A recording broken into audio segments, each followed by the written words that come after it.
Well, this is the view from up on high. We're live from the Bushy Park circuit here in fabulous Barbados. Brilliant weather.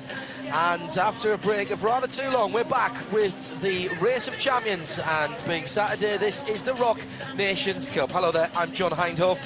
And it's my pleasure, along with Andrew Coley, to be in this beautiful holiday island where the blue waters and blue skies are just as inviting as the local hospitality. Fantastic atmosphere in an island that loves its motorsport, and a venue that has been completely redesigned a couple of times actually over the last few years. Opened in 1971 as a dirt track here at Bushy Park, and now just awaiting its final paperwork to be confirmed as an FIA Grade 3 facility, just over 2.2 kilometres.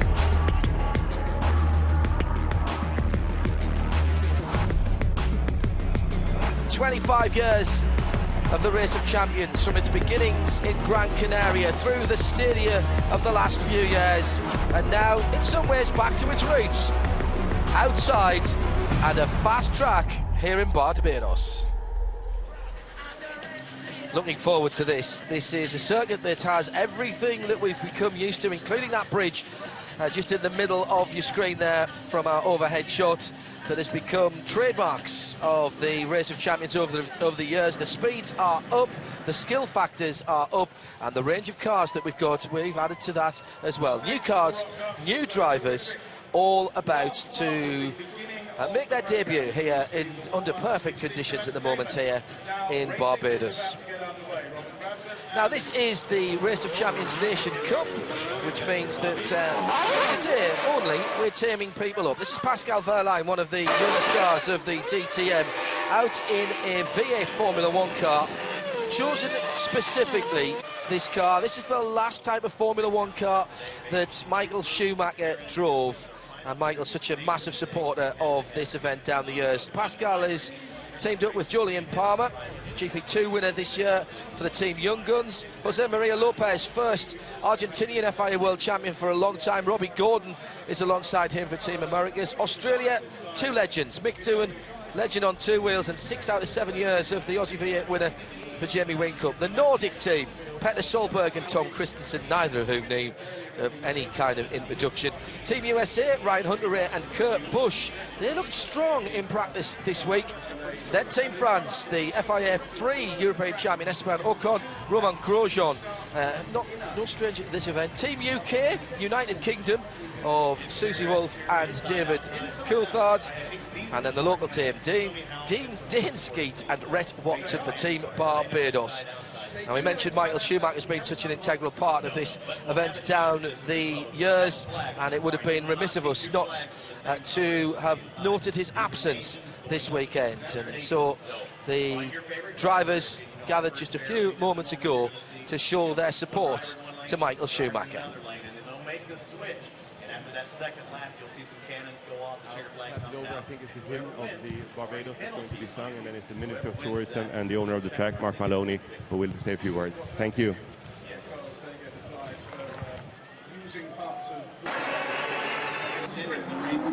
Something yesterday, but it was like going beyond the boundaries of the race course or something. And the national anthem of Barbados, sung by Alison Buchanan, the local soprano.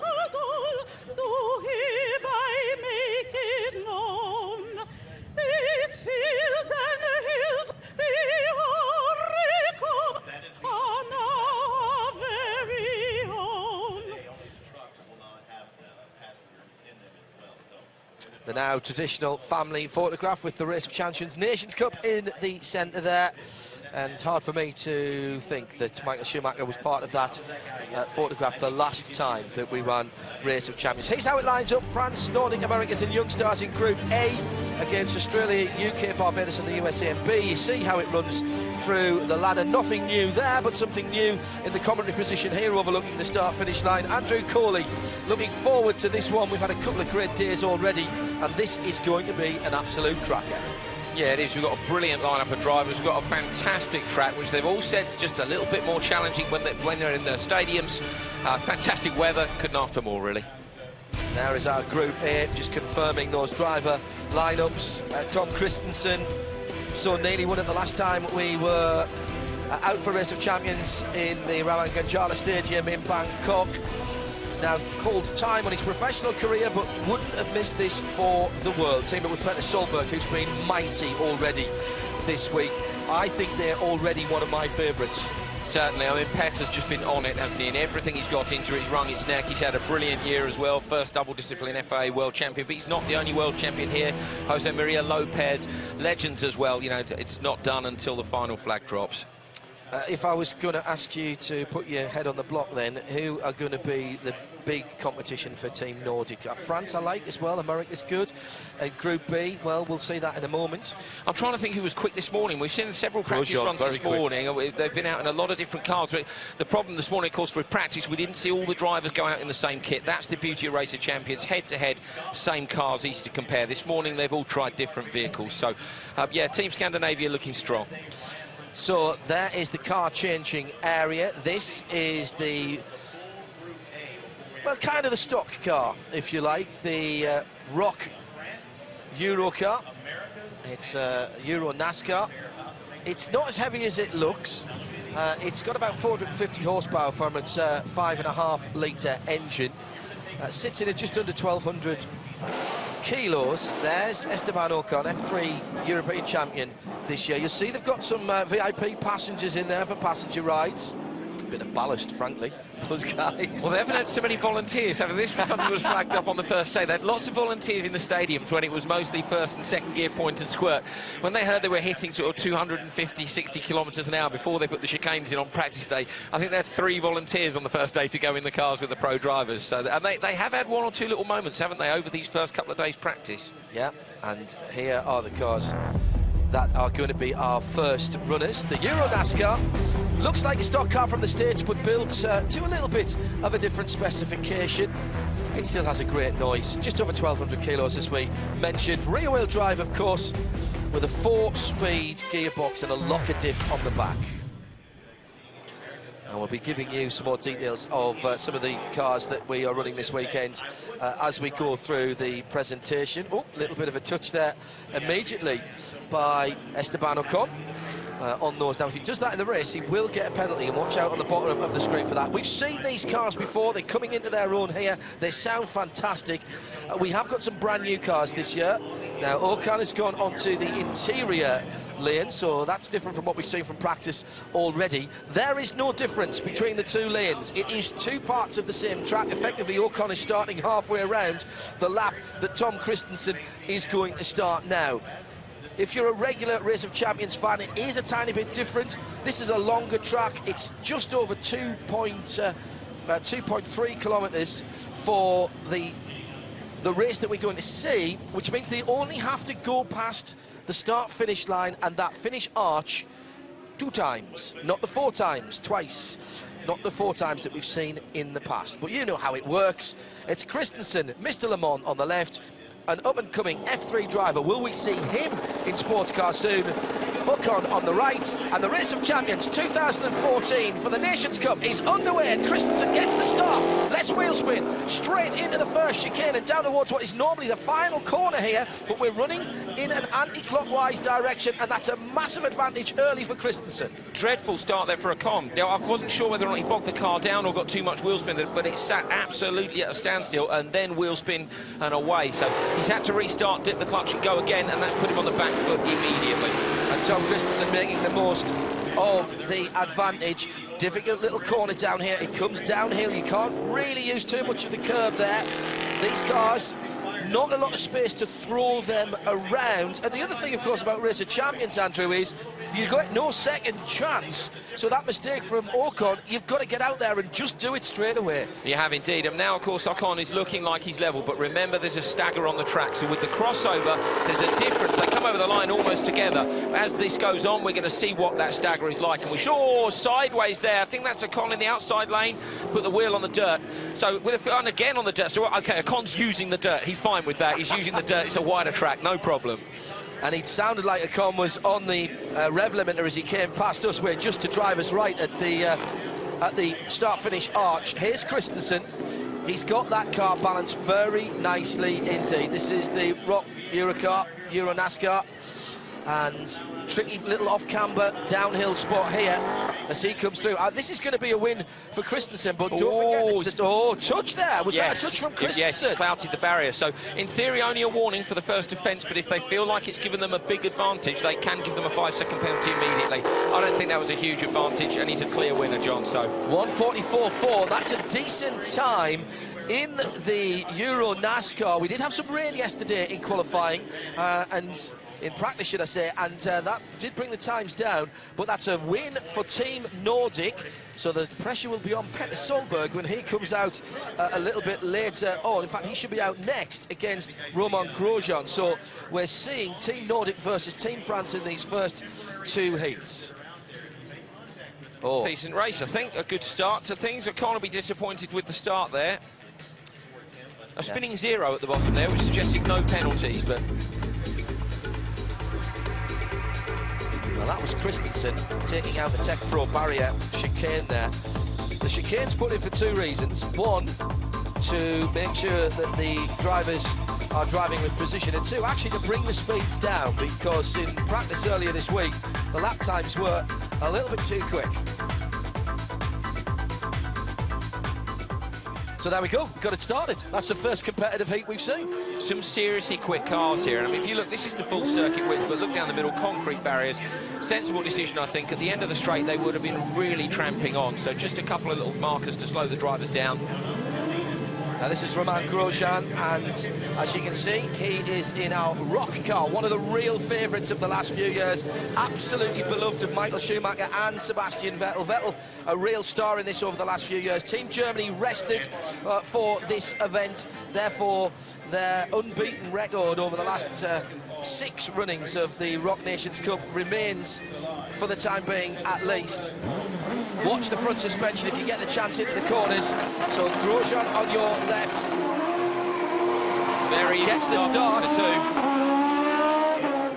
Absolutely dead even down towards turn 1. Solberg on the inside lane, and Solberg said, didn't he, in practice, he absolutely loves this car. It's chuckable. That's Solberg's driving style, but Grosjean's been rapid in pretty much everything he's driven as well. One of the slightly latecomers, Grosjean, getting a bit of extra practice in this morning in perfect conditions here at Bushy Park. And watch the front end here. Look at Grosjean working. Now coming down to this hairpin. Watch the front end. There it goes. Dives. Get the cars turned in on the right-hand pedal. Get it rotating. There's a real skill to this. There is, and they're running these cars on gravel tyres as well. So don't forget, they're not generating the kind of grip that you would see from a slick tyre on the bigger cars we've got here. You can see gravel tyre, high profile to it. The carcass of the tyre and the novels will be moving around on it as well. So great fun to throw these cars around up towards the finish line. This is our first idea of what the stagger's going to look like on a normal lap, because of course Ocon in the first race missed the start. These guys were identical, and it's a 2.2 gap, and it looks like Grosjean maybe with a penalty then, John. Yeah, little number 1 in the yellow card. That's a warning there. So we didn't see what he hit there. We'll check with our timekeepers coming through to go over the top of the bridge, and this will be airborne here. Yeah, just for a moment, down to the right-hand hairpin. This hairpin is the really tricky one. You can turn in very late. It's got a high curve on the inside. Probably these and Robbie Gordon's stadium trucks you could cut that curve with. And then downhill here, off camber with the barriers looming on the outside, through the 3-bar chicane. Nip through there. Tiny little touch in the middle part for Ocon.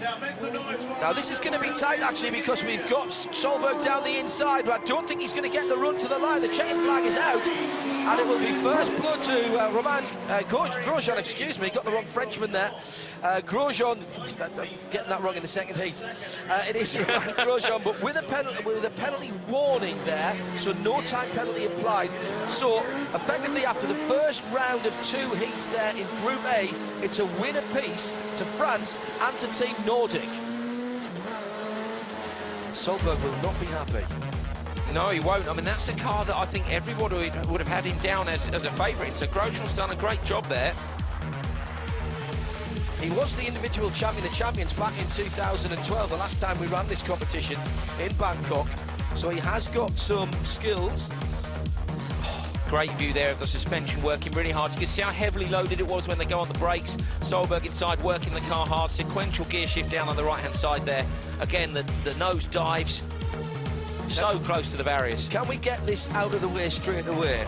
this is just a bit of fun, isn't it? Oh yeah, Solberg and Christensen disagreed about that, didn't they, in the press conference yesterday on the same team. Christensen said, "Oh, we're only here for a bit of fun, aren't we?" Petter was like, "No way, we're all here to win."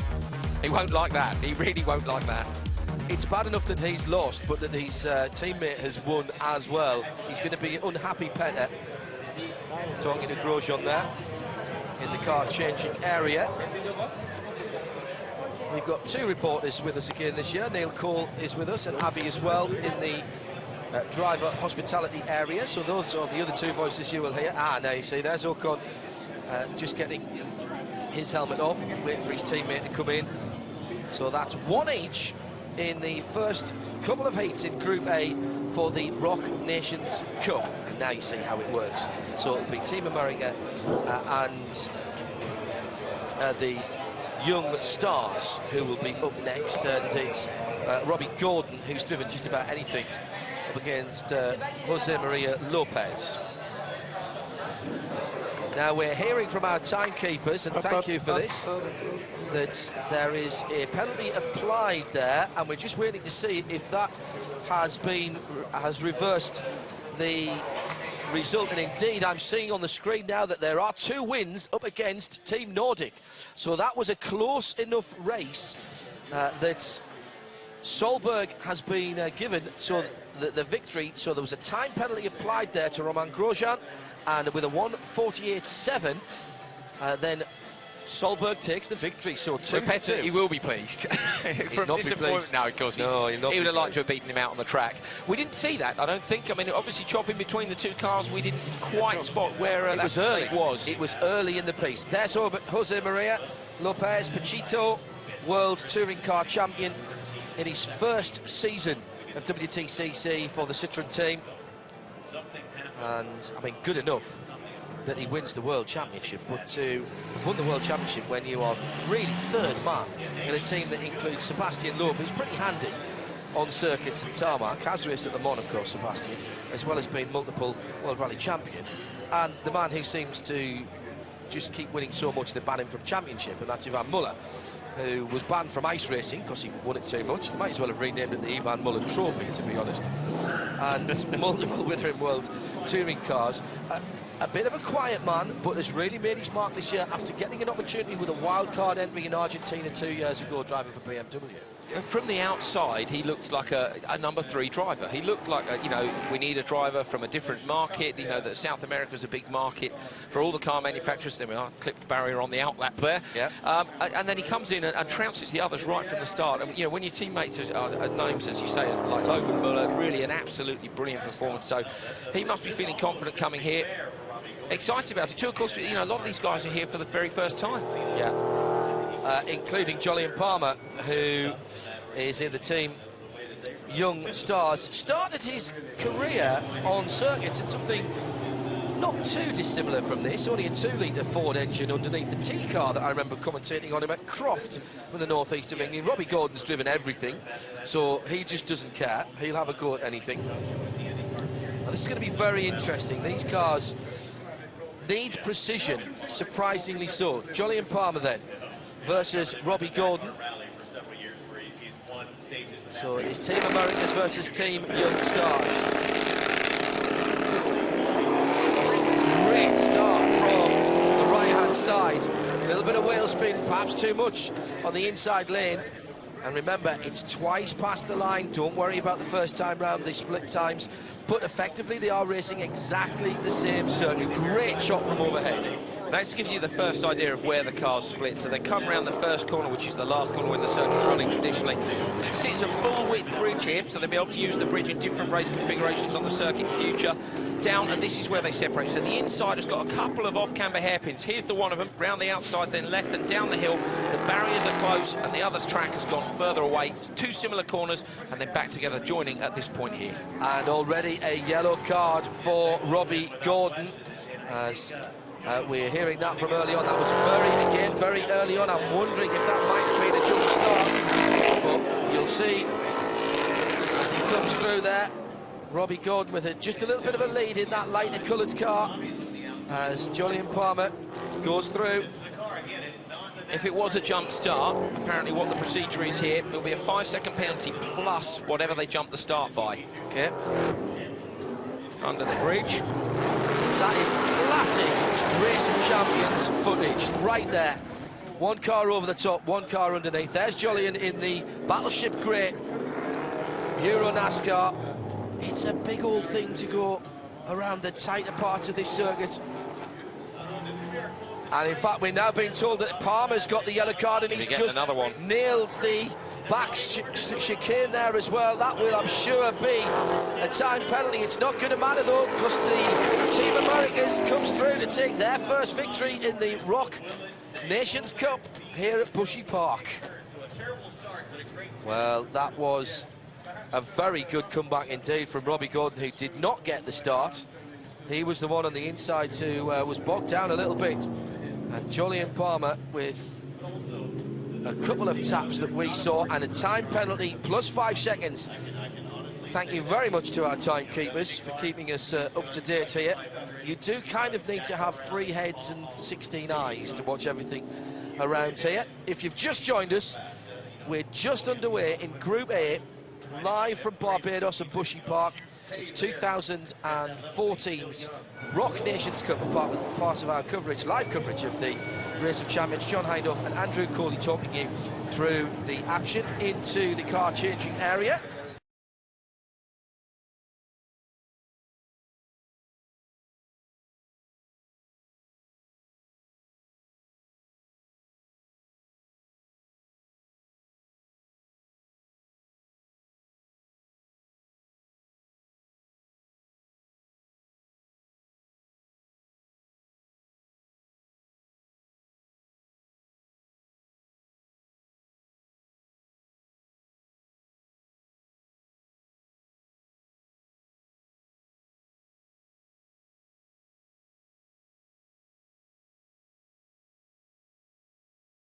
Our camera team out there on the circuit, more cameras than ever here at Race of Champions 2014. You saw the bollard getting nailed by Jolyon Palmer, and then the back straight chicane. That's what cost him the 5 seconds.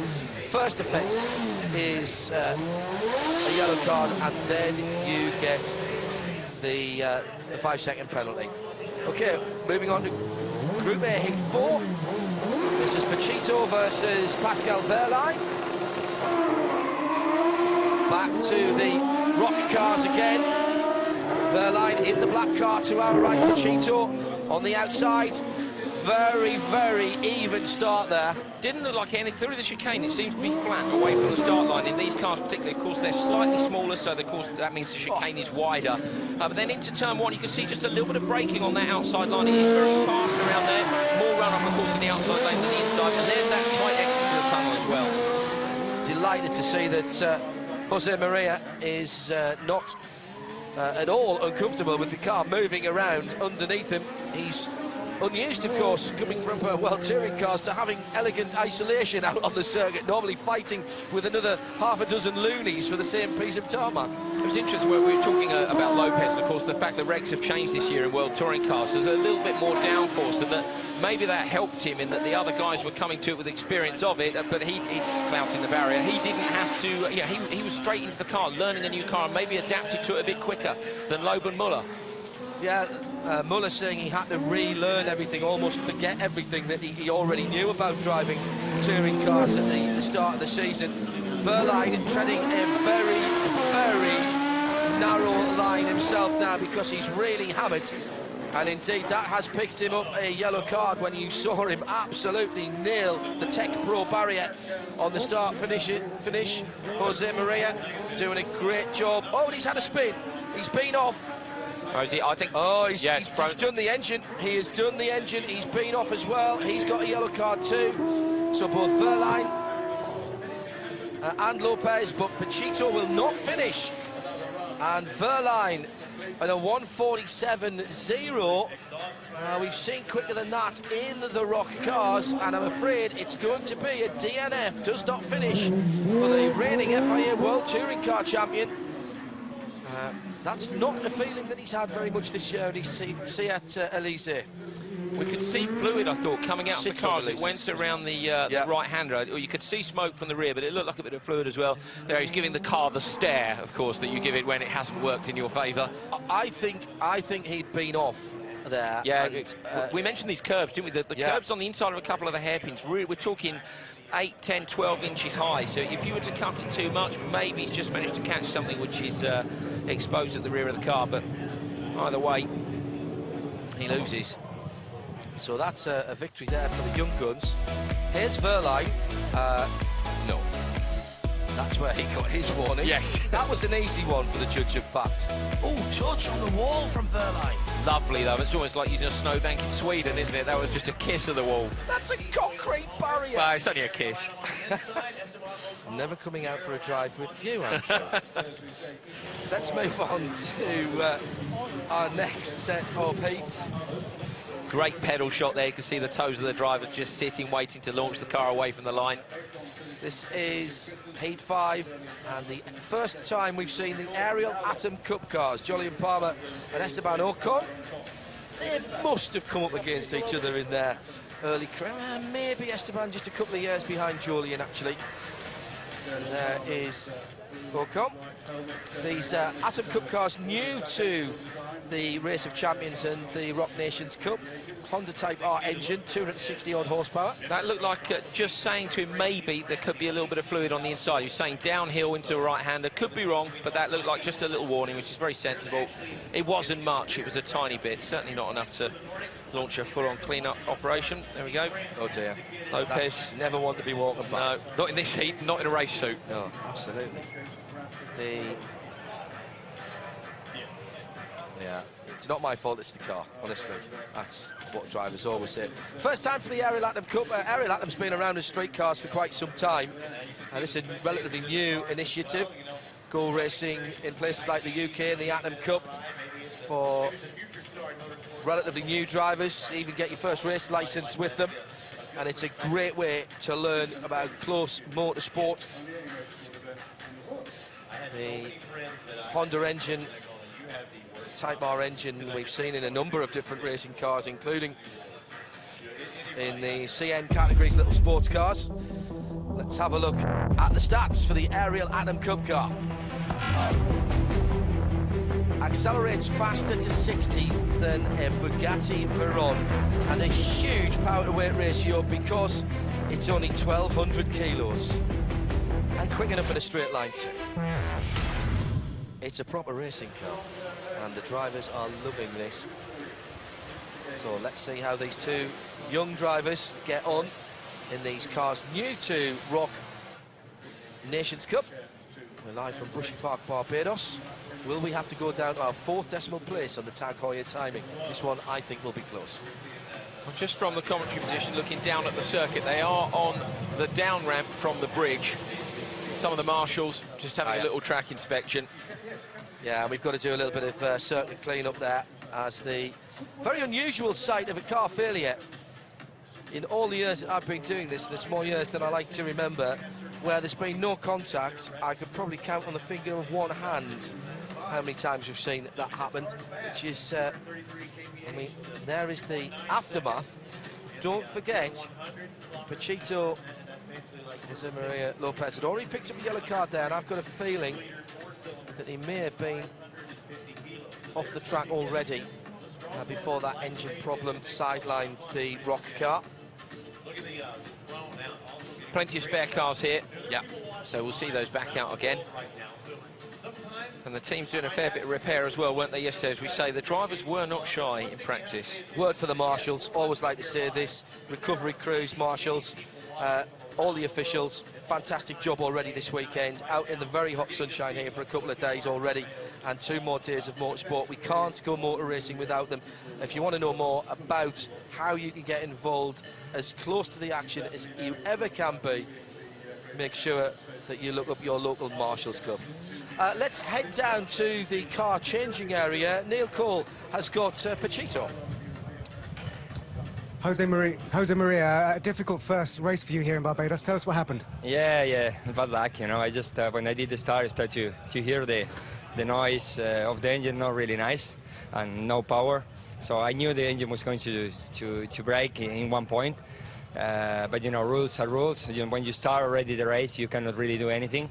So I kept going until the engine broke finally. So a shame, but it's okay. It's okay. You've still got several more races to go. Yeah, it's okay. You know, I know. You know, we are having finals, so here is nothing I'm worried about. You know, it's just happened to me. It could happen to anyone. So that's race. And how different is the rock car to your Citroën Elysée that you won the World Touring Car Championship in this year? Yeah, it's different. Every car we have driven here is different. I would say maybe the Audi and it's the most similar because it's a racing car for track. But you know, it's been quite a challenge, you know, to adapt to every car. Every car is different. So you know, I'm very looking forward to drive again. Thank you. So back to racing. Heat 5, Esteban Ocon on our left-hand side. 14 France doesn't get through the chicane too well, and Julian Palmer for Team Young Stars does get a slightly better start. Oh, and Ocon is off and into the gravel trap.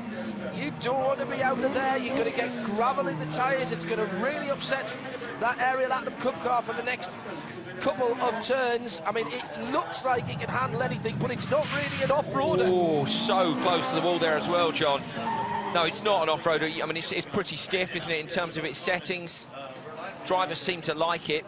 We did see yesterday, coming close to the wall there on the exit of the tunnel, there's one set of tyre marks which go straight into the wall. So there's just a tiny crest as they come up the hill under the tunnel. It then goes completely flat under the tunnel. And we saw there just a little bit too quick in and almost in the wall on the outside. But great start here for Palmer, miles in front. Flinging it through the front straight chicane there. Absolute precision. I'm very impressed with that 52.7 for Julian. Super committed through turn one there. You can see how fast it was through the left-hander now. And let's watch for this. This is the little crest under the bridge. Just in there, you heard a tiny screech of the tyres as he locks the wheels up. And that right-hander there, concrete barrier down the outside. There just isn't any room. Okay, down towards the hairpin. Let's see how he copes with this. Did chuck it a bit on the right-hand side, I think. He did. That's what we like to see.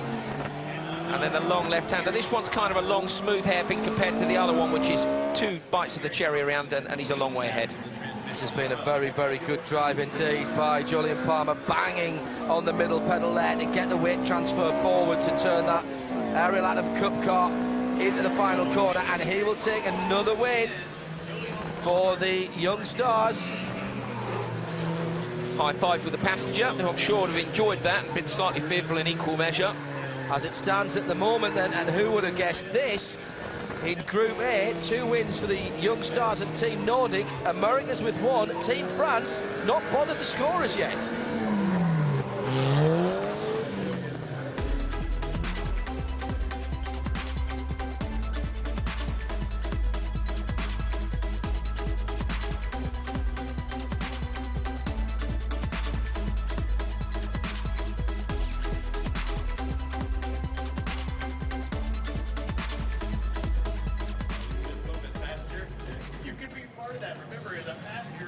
It's action coming at you fast and furious. No time for us barely to take a breath as we've lined up the next heat.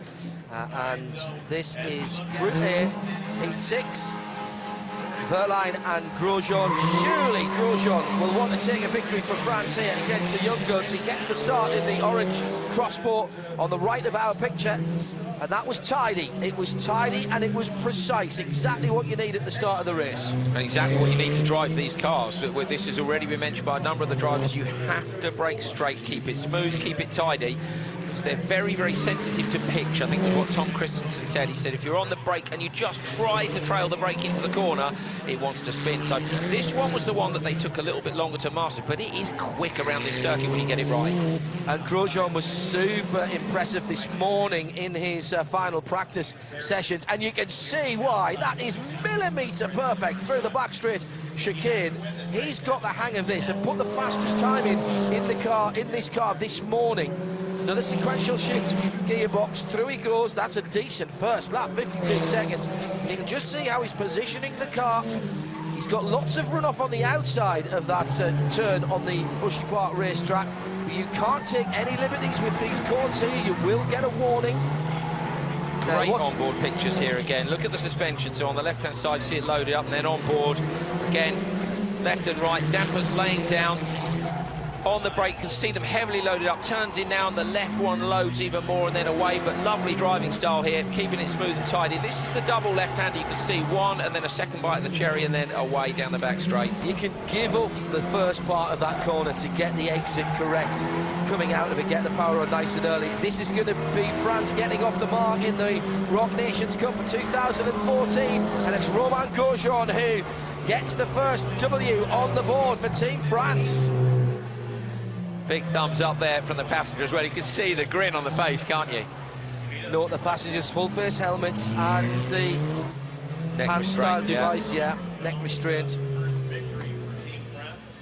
Everybody making sure that safety is the first.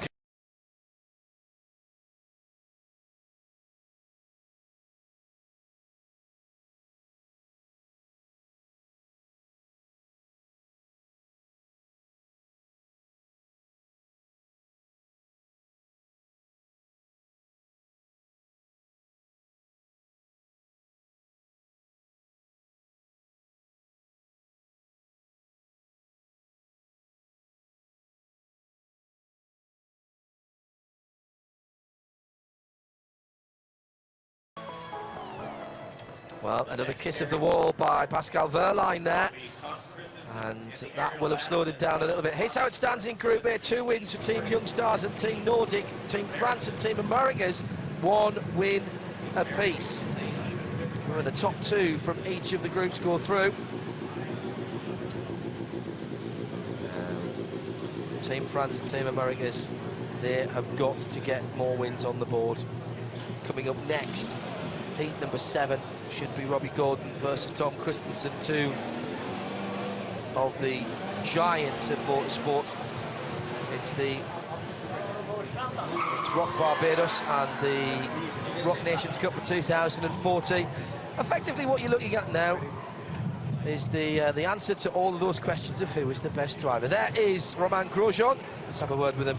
Down in the car-changing area is Neil Cole, and that's the first win for Team France. As Stig Blomqvist walks behind you, that was a victory for you, Romain Grosjean. It was a good comeback because of the penalty in the first race. Yeah, it was good.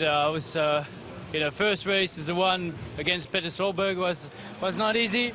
I didn't get a warm-up this morning on the rock buggy, so I was pushing hard. Apparently I touched twice. I only felt it once, to be fair, but sometimes, things have to go right, and then the next race, KTM, is one of my favorite cars, so I knew Pascal was quick this morning in the warm-up with that car, so I tried not to do any mistakes, pushed hard, and it was a very good time.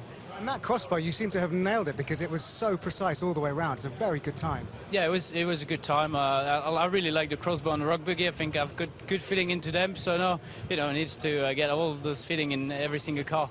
Thank you. Nice to see Roman agrees with me about he's being good in the kit. Robbie Gordon then and Tom Christensen. As you can see that it is Tom Christensen nearest us in that car there.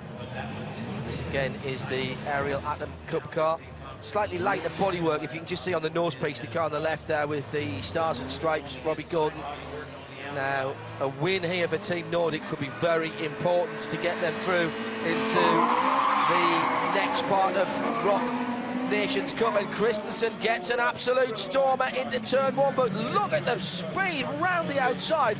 Robbie Gordon is very confident in that Ariel Atom Cup car. He might be confident, but it looked a bit nervous, didn't it, when he turned it in? Very brave. To the right-hander, avoiding the cones, and there's the split. Up and over the top. Great to see the full width bridge as well. We've seen some cars crossed up over it, haven't we? You used to have to be a bit more careful with the bridge because it was only single width, and now they can really chuck it over the top. I think Gordon just had to get off the power a little bit there as he came out from under the bridge. He was getting it even tight to that concrete barrier. Now that is what we like to see. Very nice, lovely car control all the way through the left-hander, the right, yeah, left, right. Get it right in the end, Andrew. It'll be one or the other. It will. Now, Christensen comes across. This is only half of the race completed, remember. He comes across the line. What's the time gap? It's going to be in the region of 3 seconds, a little bit under that now, and that's got Robbie Gordon in with a chance. That's going to be tight. Now, we saw a minute ago 4.2 when it was a clear win in one of the heats, so around 2, and it's going to be very, very tight when they come up to the finish line. So we might be looking at our first super close finish of the day. Now, here's Tom Christensen. Look at those straight-on marks there on the road. You've got to avoid getting your eyes caught on that as a driver, because you will follow them into the wall. Christensen grits his teeth down through the gearbox, turning right-handed. This is quick. Look at the effort on Tom Christensen's face. This Love is it. not the Audi. This is absolutely him versus the car, and now the stagger unwinds. We thought it was going to be close, and Robbie Gordon with the shorter run to the line, but can he get the power on early? So important to get the win here for these two teams. Christensen, no, it's Gordon. Gordon comes across the line and steals it. Well, that was very, very impressive indeed. We thought when we saw them come through at the end of that first lap, Andrew, that Robbie Gordon was still in with the chance. Great job by him, and wonderful to see Christensen with an open-faced lid. You know, a lot of the drivers choosing the full face of these, but Christensen, sunglasses on, and you can see him gritting his teeth and just desperately trying. That's the man who said yesterday, no, it's only for fun.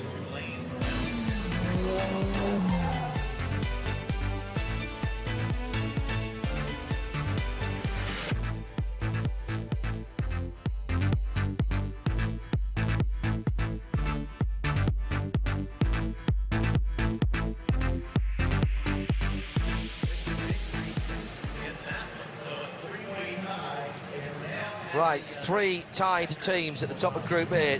The Young Stars, Team Nordic and Team Americas, all with 2 wins. And we move on now to Petter Solberg, who did get the W first time out, but got it by his opponent getting a time penalty. He will want to put that right and earn a victory.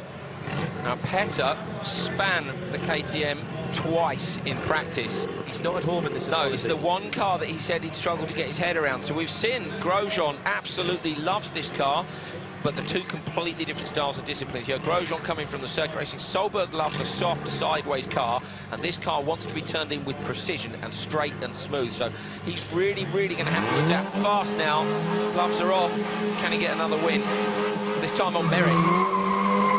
From the outside of the lighter coloured bodywork, then Petter Solberg gets off the line. Jose Maria on the inside. That's a pretty even run down to the first corner, and we'll get our first idea of where they are when they come through under the bridge. If they are around about the same sort of area when one pops over and one pops under, well, you can see that just in the background that they were fairly even. Next time check will be at the line. Somewhere, if you are going to be winning it, you need to have somewhere in the region of 3 seconds of a lead to have a chance.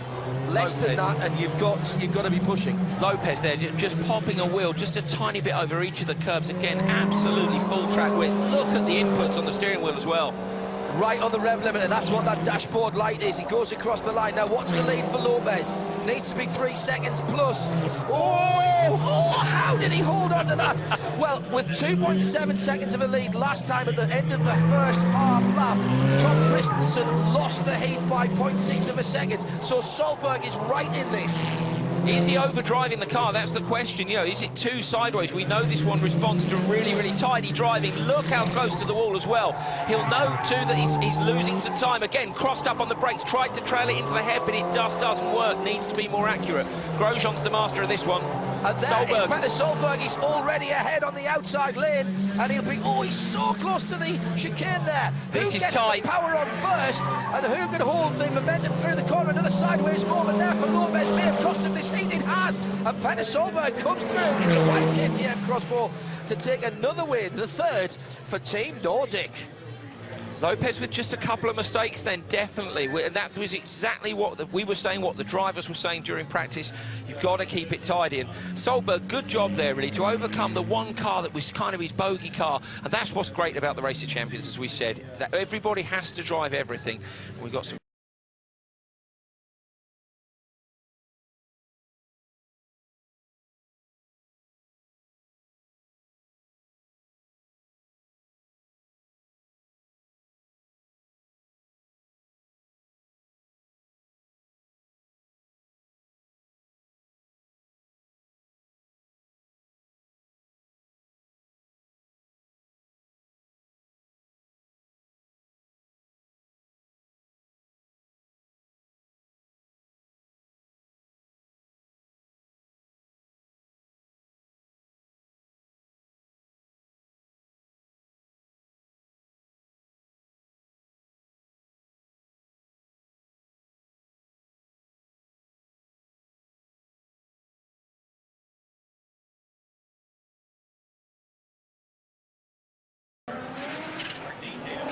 down in the car changing area, there's Peter Solberg. He's going over to another new piece of kit. Now, wait a minute, who's he going to talk to there? That was one of the stadium trucks that have been so brilliant. Now, whilst everything is getting reset,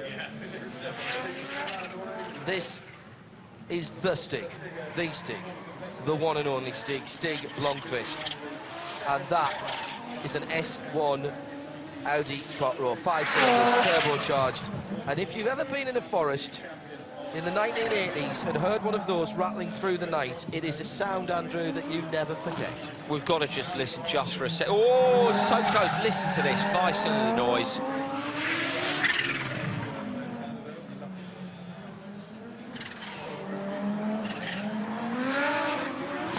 Turbo wastegate chatting. I mean, it's just mega, isn't it? That to me is flasks of tomato soup in North Yorkshire forests in the Mindex, over in Grisdale and in Kielder, watching these cars in their pomp.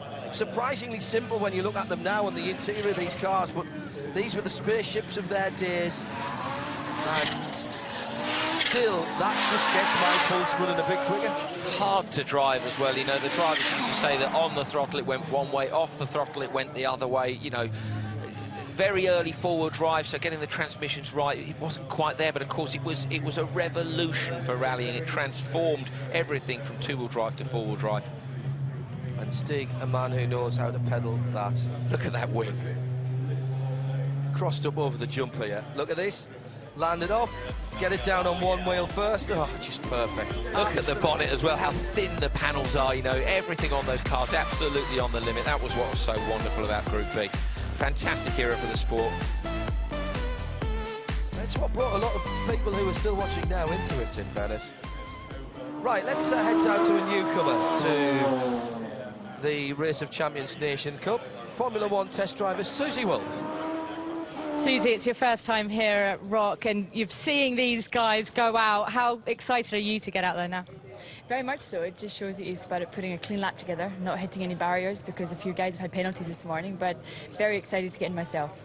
Brilliant. Thanks a lot, Susie, and good luck. Thank you. And Susie has done a pretty good job on a learning curve which is actually straight up here at Race of Champions. Partnered with David Coulthard, of course, from Team United Kingdom. Let's head on to Christensen versus Palmer. Christensen on our right in the lighter colour of the Rock cars. Oh, and a touch on the first chicane for Jolyon Palmer. That will be a yellow card straight away. He can't afford anything else now. Now, Christensen does not know that, of course, at the moment, so he'll still be pushing hard through the two roundabouts before he heads up and over the Race of Champions crossover bridge. There is the penalty for Palmer straight away. We've got stewards here to decide those things. Did they get an advantage, didn't they? Oh, look at that. Look at that view as well. I mean, a word about Barbados. What a brilliant place to hold a motorsport event. And the effort that's gone into this circuit as well. Was that a touch of the barrier on the outside there? I think that was gone before he got there. Yeah, I wasn't sure. But he took full advantage of it, of course he did. Oh, just off the track there and clips the, what would be the entry curve to turn one going the other way. 53 seconds is decent. Anything over 3 seconds and he's got a decent lead, and it is over 3 seconds. It's over 4 seconds, and Palmer can't afford another mistake, but he's got to somehow pull back, I reckon, about 1.2 seconds in this last kilometre.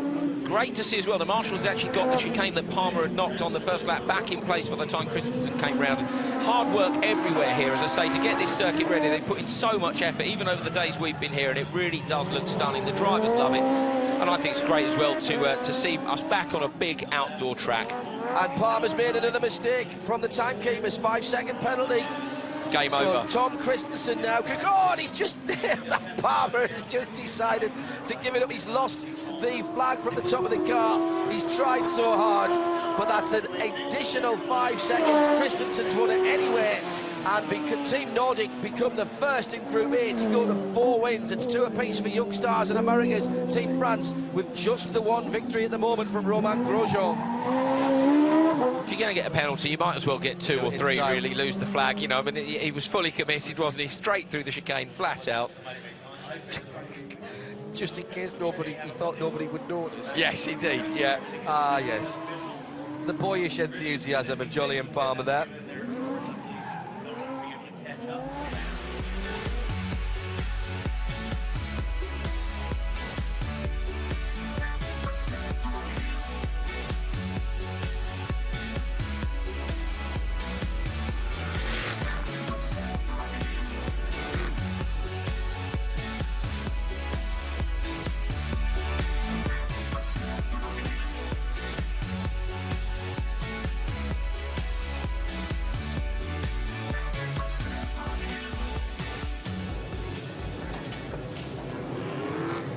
Tom Christensen, the 3 feathers on his helmets. Design has evolved over the years, but the 3 feathers now signifying his 3 children. We saw yesterday he's actually bought 2 crash helmets with him. He's got an open face and a full face, but he seems to be favouring the full face even in the open top cars. Now we get the first chance to look. These are going to be the fan favourites. I'll tell you that now. These are the Stadium Super Trucks. I've seen them at Long Beach and places in the US. Solberg on the left-hand side as well, look, pretty much did a full donut coming out of the car changing area. And he's against Pascal Wehrlein, and here goes 650 horsepower of American V8. These are almost impossible to drive in a straight line on tarmac. It's all about weight transfer and getting the back to sit down. They're almost impossible to drive, it seemed yesterday, from what some of the drivers were saying. Really, the trick to it is to lean it in so hard that you can see there that the inside front wheel just lifts up.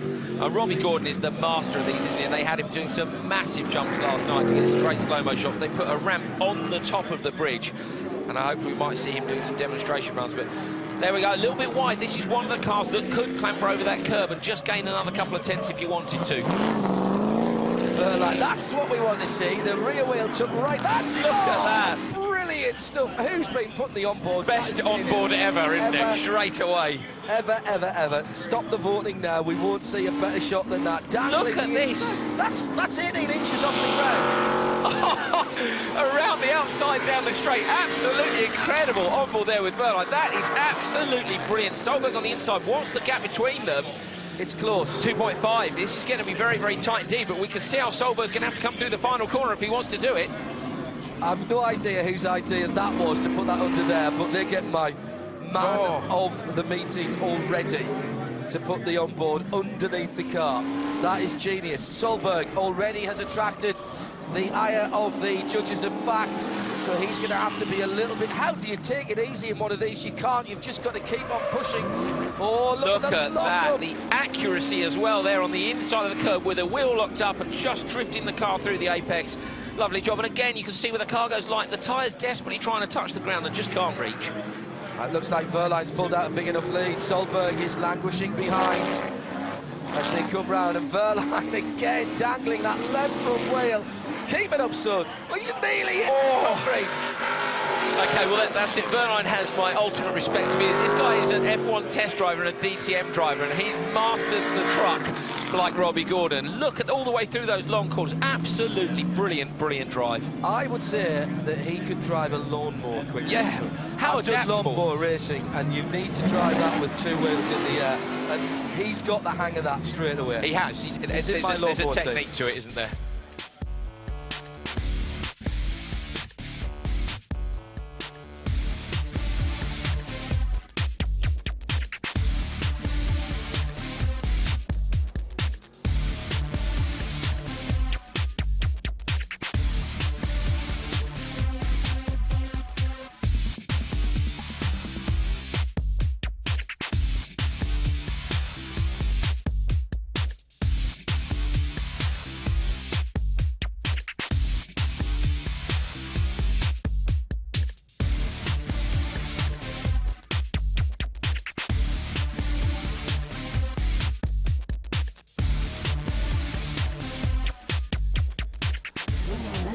Wehrlein is already the fan favourite after that piece of footage. Heat 11 for Group A. Robbie Gordon on our left, Esteban Ocon for France. Oh, was that a jump start? I think it was. If it was a jump start, then certainly the lights graphic changed afterwards. But did he stop before the line, though? Because there's a photo sensor. I saw it this morning. It's in that centre wall. There we go. Right, so he will get a 5-second penalty plus the 0.7. So he's already 5.7 down. He's going to have to absolutely smash it out of the ballpark if he wants to take this one from Ocon. Mega quick response from our race stewards there to get that up on the screen before we'd even worked out what it was. 3/4 of a second for the jump, for the time that he jumped, and a 5-second penalty, as Andrew Coley told us before. And our stewards and timing guys working perfectly well together, and that is going to make this surely an impossible task for Team Americas. It's a shame as well, because they could have pushed Team Young Stars. At the moment, it looks like Nordic and Young Stars are the team to beat in Group A. Ocon goes through. Robbie Gordon 7.6 seconds behind on corrected time. That's already been added there. That clearly wasn't 7 seconds as they went across the line, but our timing system is clever enough here with the Tag Heuer system that times down to 4 decimal places. First time that I'd ever seen that on circuit racing was in Race of Champions at Dusseldorf a few years ago when it was introduced by Tag Heuer. And as I was telling Andrew, over a local beverage only a couple of nights ago, we have had to go down to 4 decimal places. I don't think that's going to be the case here. Certainly not in this one, maybe later on in the weekend. Great drive by Ocon. I mean, Gordon looks as though he's the quicker of the two, but with that jump start, well, he's going to be fair first. Watch the clock. 54 with the time added on. So Gordon was flying, wasn't he? Seconds. Yeah, well, it was 5.7, so yeah, he would have been a clear winner, to be fair. So Ocon, whilst he was tidy, Gordon was quicker, but too quick at the lights. And Robbie Gordon will be...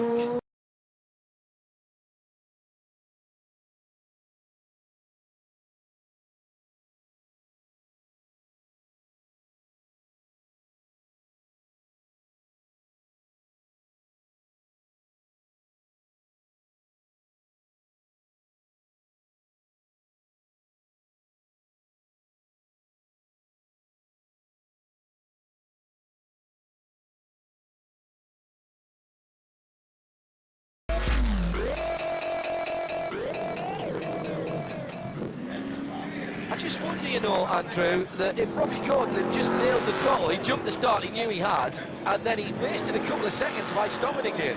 Might as well have just gone for it, yeah. If he carried the speed off the line, I mean, we reckon he was, what, 2.3, 2.4 ahead, and with a go, a stop, and a go again, maybe he would have had the time even to take the penalty. So he'll be back to the driver's lounge and handing that tip on to the others. Jose Maria pulls up his Stadium Super Truck. This is the World Touring Car Champion, of course, for Citroën. Jose Maria Lopez will be against Romain Grosjean. I can't imagine either of them they're not feeling at home, are they? Seen, never mind sat in, anything quite like this. I want one. Team France have still got an outside chance of progressing here, but Ocon has got to do something about it. A touch there was there on the inside lane for Jose Maria. Both of these guys can go to 3 wins at the end, and that would put them on the same wins as the young stars. Team Nordic guaranteed to go through. Now watch the inside wheels. Oh, that looks tough. I think the trick with these, or the problem with these, is that when you pitch them in and they really start to work, so we saw that fantastic drive with the car pitched fully in and the wheel in the air, you reach the point where you think it's going to go over, and you have to tell yourself in your head, it's fine, there you go. I can hold it like this, I can drive it on 3 wheels, I'm not going to bin it, and try to carry the speed through the corner. And there you go. Lopez is picking it up straight away. Now he's got a feel for it. It's going to take a couple of corners to do it. Look at this. But look how quickly on a straight line, that big V8. 5.7 litres, that's the shot we want to see. Lovely. The wheel's been up there so long. Oh, that was at least 3 feet off the ground. Look how hard it sits down in the rear as well. And these only 3-speed, these cars. They've got a 3-speed gearbox in them. So they said once you get it up into 2nd gear, it just pulls like a train. Lopez effectively behind at this point, not just on the time, but on the stagger. And both yellow cards for these drivers at the moment. Oh! You do not want to be clipping the inside curb. That sets them up off the ground, but it gets them very squirrely. Enormous tank snapper there for Lopez as well. Look at that, it picked a wheel up just as it went over the crest and sat down. Oh, he's got it! It's over! He has rolled it. Can it land on its wheels and carry on? Go on a little bit more! Oh, good lad! Did you see picking the throttle up? He nearly managed to pull that back. Epic reactions there. He's upside down, look at the straps, you can see. If he just turned slightly to the right as he booted that, he'd have put that back on his wheels. And this is a big result for Team Americas. We see not get that stop, get it stopped. It's a big result for Team France and a big result for Team Americas, because France now goes on to 3 victories as Romain Grosjean enjoys that one. I don't know what to say after that. Well, we said yesterday, didn't we? I think we were having a chat with one of the scrutineers in the bar last night, and he said that, you know, the stadium trucks look so hard to drive. They pitch about so much that if anything was going to end up on its side, it would be one of those. But they're so spectacular. They're just so fun. And it goes to show what a fine line it is between keeping the car on the pace and picking that front wheel up, and then we saw the curb clip. We thought it was going to go over, and then I mean, it was almost like a grip roll, wasn't it? The car was up on 2 wheels into the hairpin and then over. It's, as Andrew Corley betrays his radio-controlled racing routes out, we're using terms like grip roll. Racers want 10th on carpet. I do indeed. Spare time. It's a good job you commentate on it, or you wouldn't have known, isn't it?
Brilliant stuff. Nearly got about Grosjean. Actually, that big moment you saw for Grosjean in the highlights there, that was after the checkered flag.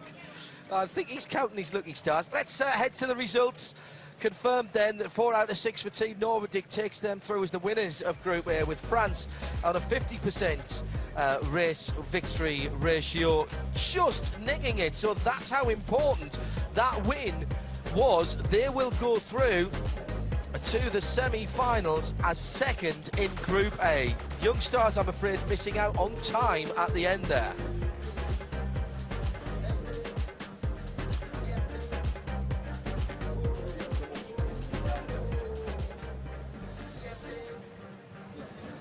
Well, Pascal Verlaine, you showed how to get around this circuit in those Stadium Super Trucks. A bit different from Jose Maria Lopez. What was the secret to your win in that?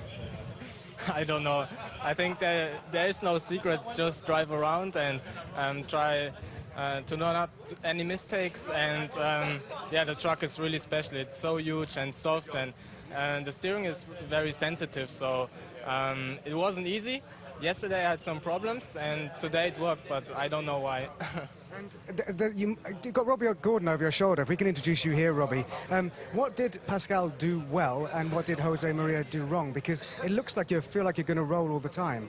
Yeah, you've actually got to get the things a little bit more crossed up, but he did a great job driving it. And I think one thing that I wanted to do with the series is make sure that it put the racing in the control of the drivers. And so I made it to be a handful. I can make the car ride flat on the ground. I can make it handle like a Formula One car, but then anybody can drive it.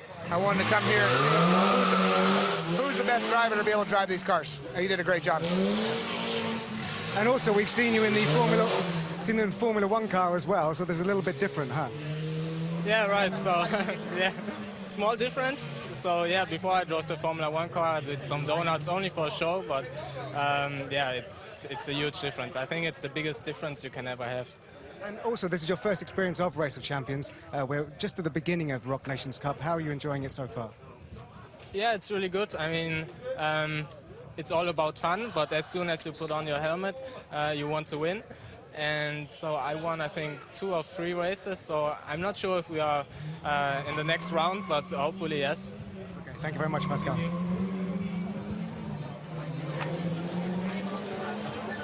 praise indeed from Robbie Gordon to Pascal Wehrlein that he got his head round the stadium truck. All the cars, by the way, apart from the stadium truck, but all the cars set up by Marc Duez, so that they're all exactly the same. Confirming there that Team Nordic and Team France go through into the semi-final, the first of the semi-final. Young Stars missing out on time by, on our arithmetic, just under a 1/10 of a second. Here's Group B, Team Australia, Team UK, Barbados and Team USA. This is the group of death for Team Barbados.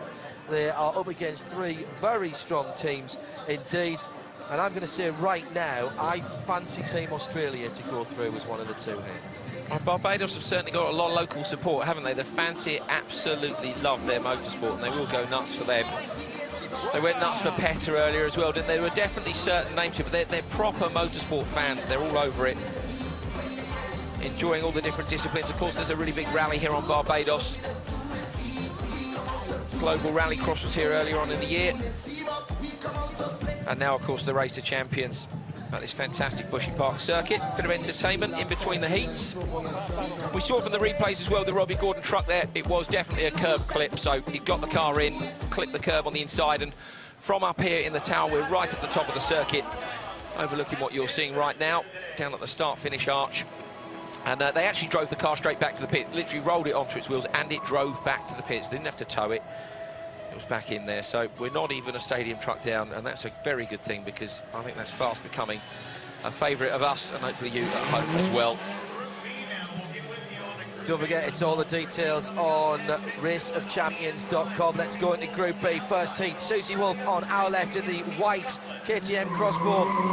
Multiple world motorcycle 500cc winner and champion Mick Doohan on the inside for Team Australia.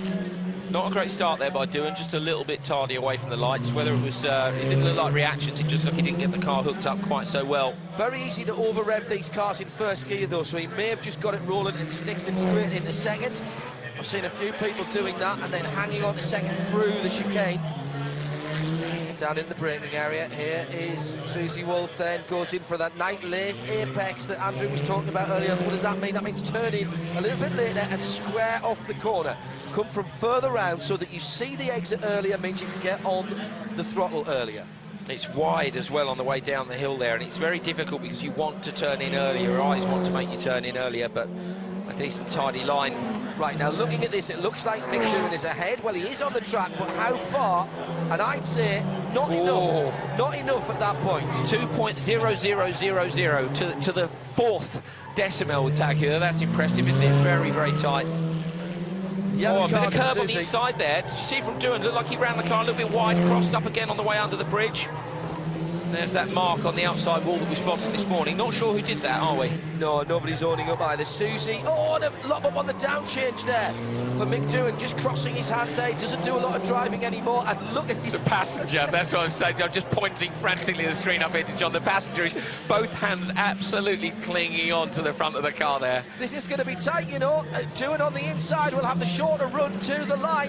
Susie may get the power on earlier. It's going to be the dash to the flag. Oh! Susie Wolff coming through for Team UK and takes it. That's the closest race that we've seen so far, just half a second at the line, 0.4401 of a second on the Tag Heuer. Timing down to 4 decimal places. That was a great second lap from Mick Doohan. I thought he was going to be further behind than that. He just couldn't hold on enough, and that little mistake maybe going into the bridge may have cost him. Clipping over the curb. And the other thing that's interesting, of course, is coming out of that last right-hander, the outside lane then, where you could just wind the steering lock off a bit earlier, so he was able to carry a lot more speed over the start-finish. So great drive by her.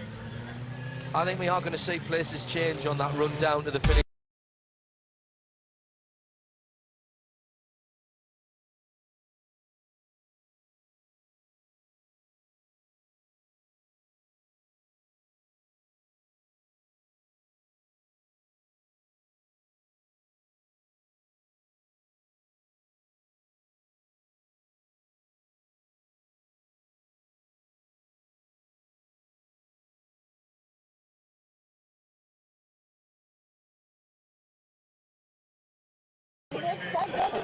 Mr. Gear, says the bike man, clearly there.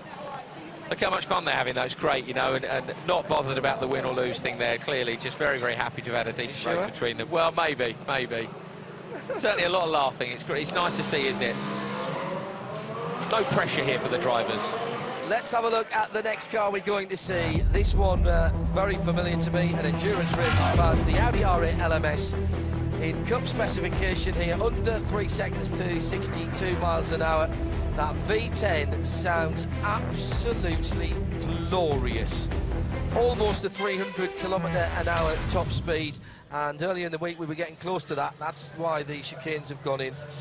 These cars, for me, very spectacular, and they are racing cars built for that. Over 130 of them now being produced in GT3 specification race cars by Audi Quattro GmbH in Germany. Audi Sport moving to their new home in Neustadt, already there and planning their comeback for 2015 in endurance racing around the world. David Coulthard in orange, Jamie Whincup in black and white.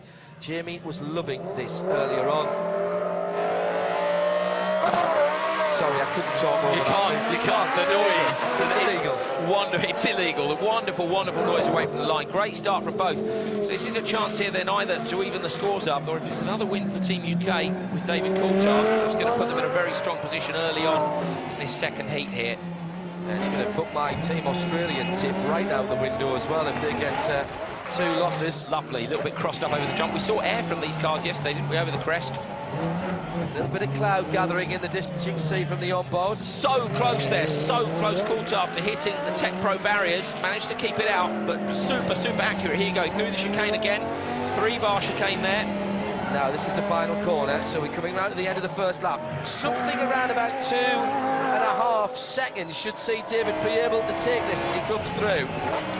Quite a tough job for these guys to jump straight into these cars. Obviously, all the cars are equal, but when you look at the first round of heats, several of the cars came out several times, so you know it's warm. You know the brakes are warm, you know the tyres are warm. Suddenly, there you go, there's a good example of it. You've got to jump into an LMS spec car and come out on cold tyres and brakes and immediately get bang on it. It's the same for both drivers, but it's quite a challenge.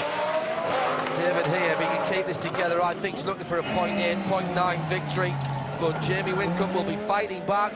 He's already gained extra data on the car in the kilometre or so that he drove it to the start-finish arch before. Oh, he's not close enough, is he? Coulthard now, he's just got to keep it smooth. Oh, Whincup hits the left rear corner on the... Now, that isn't Tech Pro there, that is concrete, and he may have done some suspension damage there, but the Aussie pushes on, and it's 2 out of 2 for Team United Kingdom.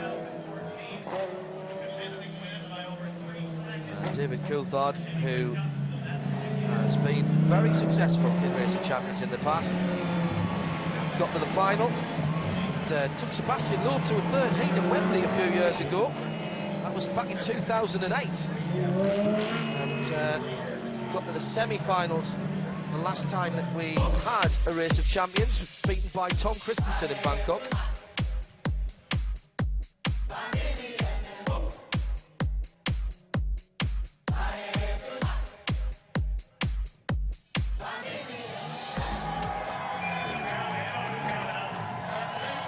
Yes, you're celebrating now.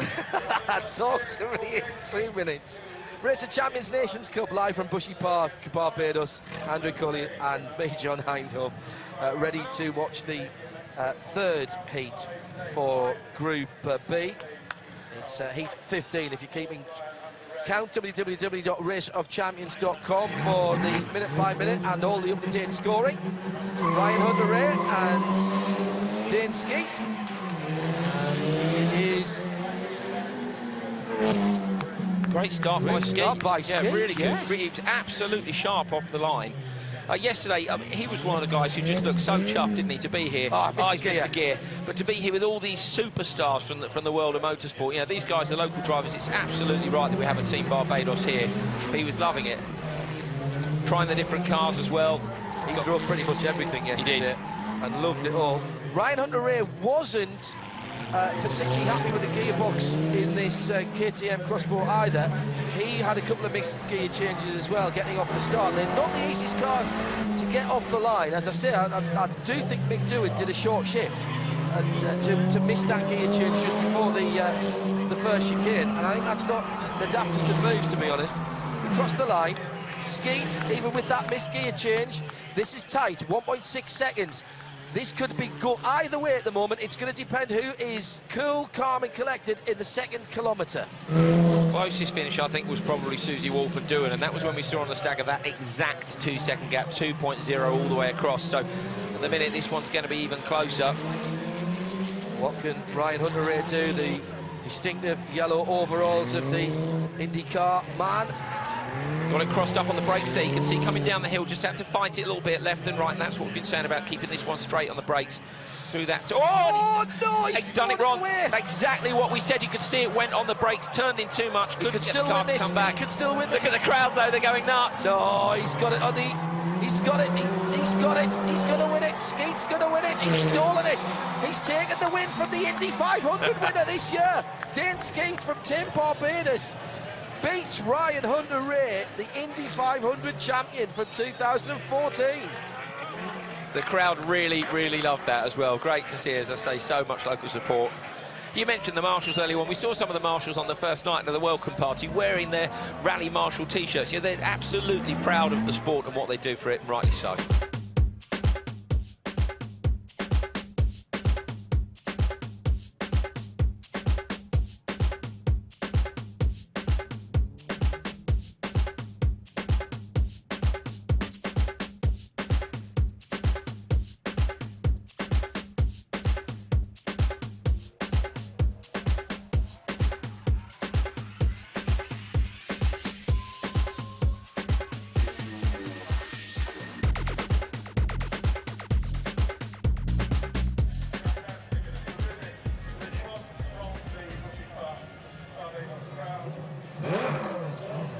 Well, the action about to get back underway. Heat number 4, Group B. Red Watson, Team Barbados on the left-hand side in the grey and white.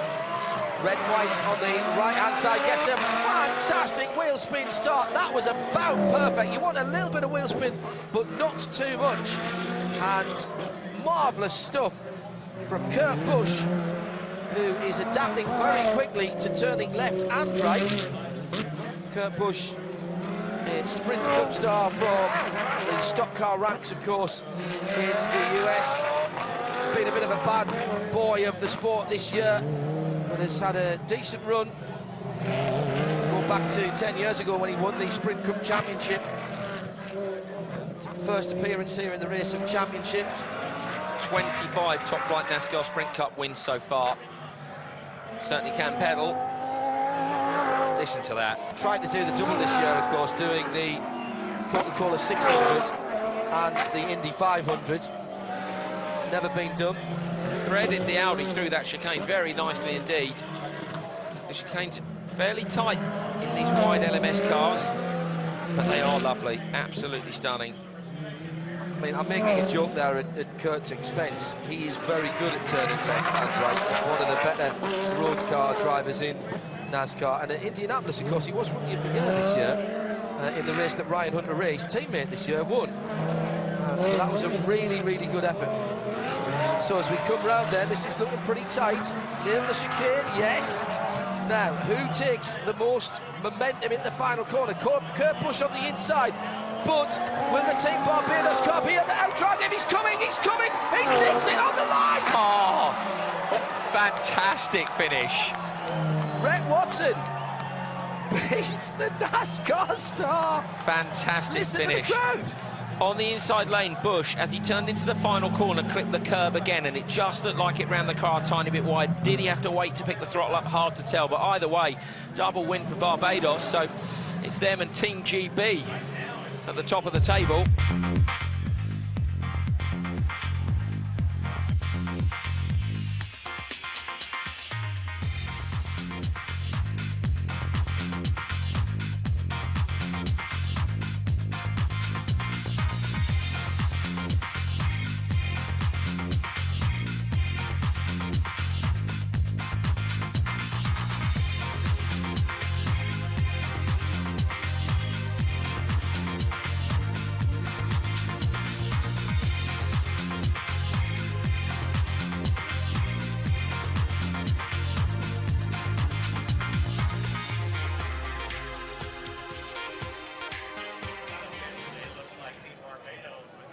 Well, well, well. Here's how it stands. 2 races of 6 completed in Group B. Team United Kingdom, Team GB, 2 wins out of 2. Barbados with 100% as well, and the big 0 for Australia and for my pick, sorry.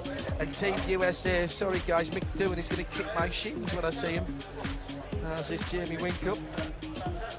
Time difference, very, very tight look between Barbados, Australia and USA. So as that plays out, that becomes more key. We saw in the first round of heats, the 10th of a second was the difference between making it through and not. Yeah, that's a very good point.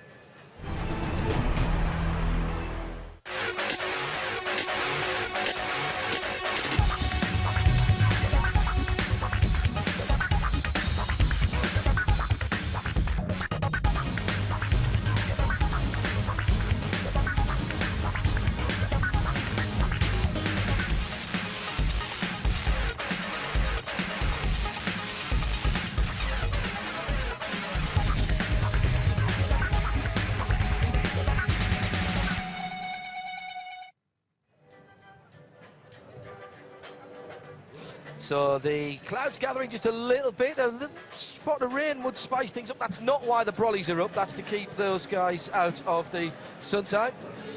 Petter Solberg and Tom Christensen, Team Nordic, have already qualified through to the semi-finals. They're enjoying the driver's lounge with our Azzy.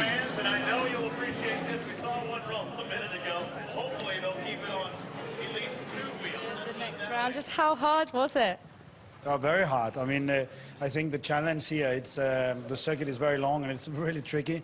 And of course, jumping in and out of the cars, it's very challenging. So it was very, very close and very tight group. So we're happy and privileged to be at least to the semi-final now. Petter, you got to go on the a super stadium track knowing that you were already through. So I guess it... Well, for sure, we always have fun, but we are also quite serious about it when you come into the car. But obviously, it would have been really nice to win, and we are meeting France now, and you know they are very hard, both the drivers. So you just have to be focused. How? Then we see the other group, and chances is always everyone have equal chances before you drive to the starting line here. So who wants it most can get it to the final. Who wants it most? We wanted a lot, but a small mistake. He wants snow, and that's probably a little bit too much to ask for. It's a little bit difficult. We try our best. Thanks, Azzy. Deep in the bowels there of the driver hospitality area. And these are the stadium super trucks being driven by the experts. Big V8, tire-spreading amounts of torque. And as you can see, when you know what you're doing, these are just scary. I've just taken a step back there, and I'm 3 floors up away from this. Tell you what I can see, which I'm really excited about. They're putting the enormous ramp on top of the crossover jump right now. We can see it from the commentaries. Look at that stunning transition, wonderful car control. But that's a proper Scandinavian flick, isn't it? In a minute, we're going to see absolutely enormous jumps from these guys. Look at Robbie Gordon on board. He just looks so at home in the car. There they are, teeing the ramp up now on the top. So get ready for this. It's going to be fantastic when they get these cars launched. He said get it crossed up, and he does. But look at how it sits down and grips at the back. There's a lot of mechanical grip there, isn't there? It looks progressive, doesn't it? When you use it like Robbie is there. So this is his baby, really. You know, you can drift the car all the way through the longer corners. The only 2 things that I've ever been up with wheels off the ground for any amount of time was lawnmower racing, as I mentioned earlier on. 25 hours of Whisper Green. Hello, fellas. Just that is dangling a wheel. And a Reliant Robin race that I did indoors at Birmingham at the Racing Car Show a few years ago, where you drove it on 2 wheels, not 3, all the way around. That was completely pointless. Right, are we going to go over the jump here? You can see Robbie there as he came past the start finish. He looked out of his window at the crane that's placing the jump in place. The jump is in place. They've got the recovery trucks are out the way. So here we go. We're going to get a big launch now through this little chicane and then up and over. Watch this. This will be spectacular. No words will describe this, ladies and gentlemen. Watch and learn.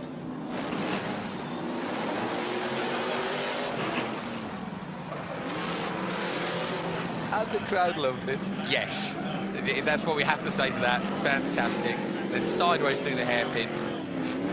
I saw them do a demo at Long Beach a few years ago. Straight back for another jump, I think. They're making their own track up now. Yeah. And they put the track jumps out on the front straight, which is Shoreline Drive at Long Beach. Yes, that's exactly what they do. And they were spectacular even there. One more? Yeah, one more. Here we go. Robbie's having a look to see where the park. He's just checking if it's safe. He's checking the down ramp, which is very sensible. Are they going to go for a side-by-side launch over the ramp? Goodness. I think they are. Maybe not. Only a 3-speed box on these things. Oh, that's 3 seconds in the air. Look at the landing, though. The landing is so impressive. And then an enormous amount of handbrake as well. It looked like there to get the car turned in. So I'd love to see these racing on the other side of the Atlantic, back in Europe. I mean, it's just a spectacular format. There are RC versions of these, of course. There are indeed. Back to our ice, coming back again. This is going to be quicker, higher, and even more impressive. Breathe in. Oh, wow. But the landing, again, did you see the way it sits, the landing? And again, even on the nose, stunning. 24 inches of suspension travel on these trucks. To tube frame underneath that with a custom designed body. You're going to have to get these off the track now, guys, otherwise they're here all day. And who do you think is going to stand in front of them?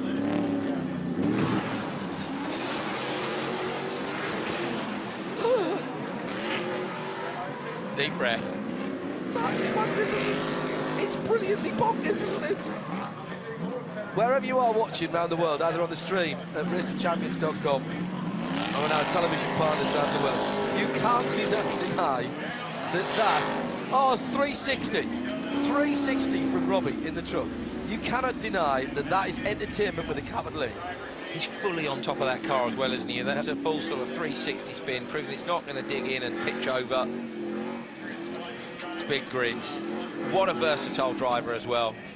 I'll be surprised if we don't see him in sports car racing. Have another look at this and we'll just shut up and marvel at it as well.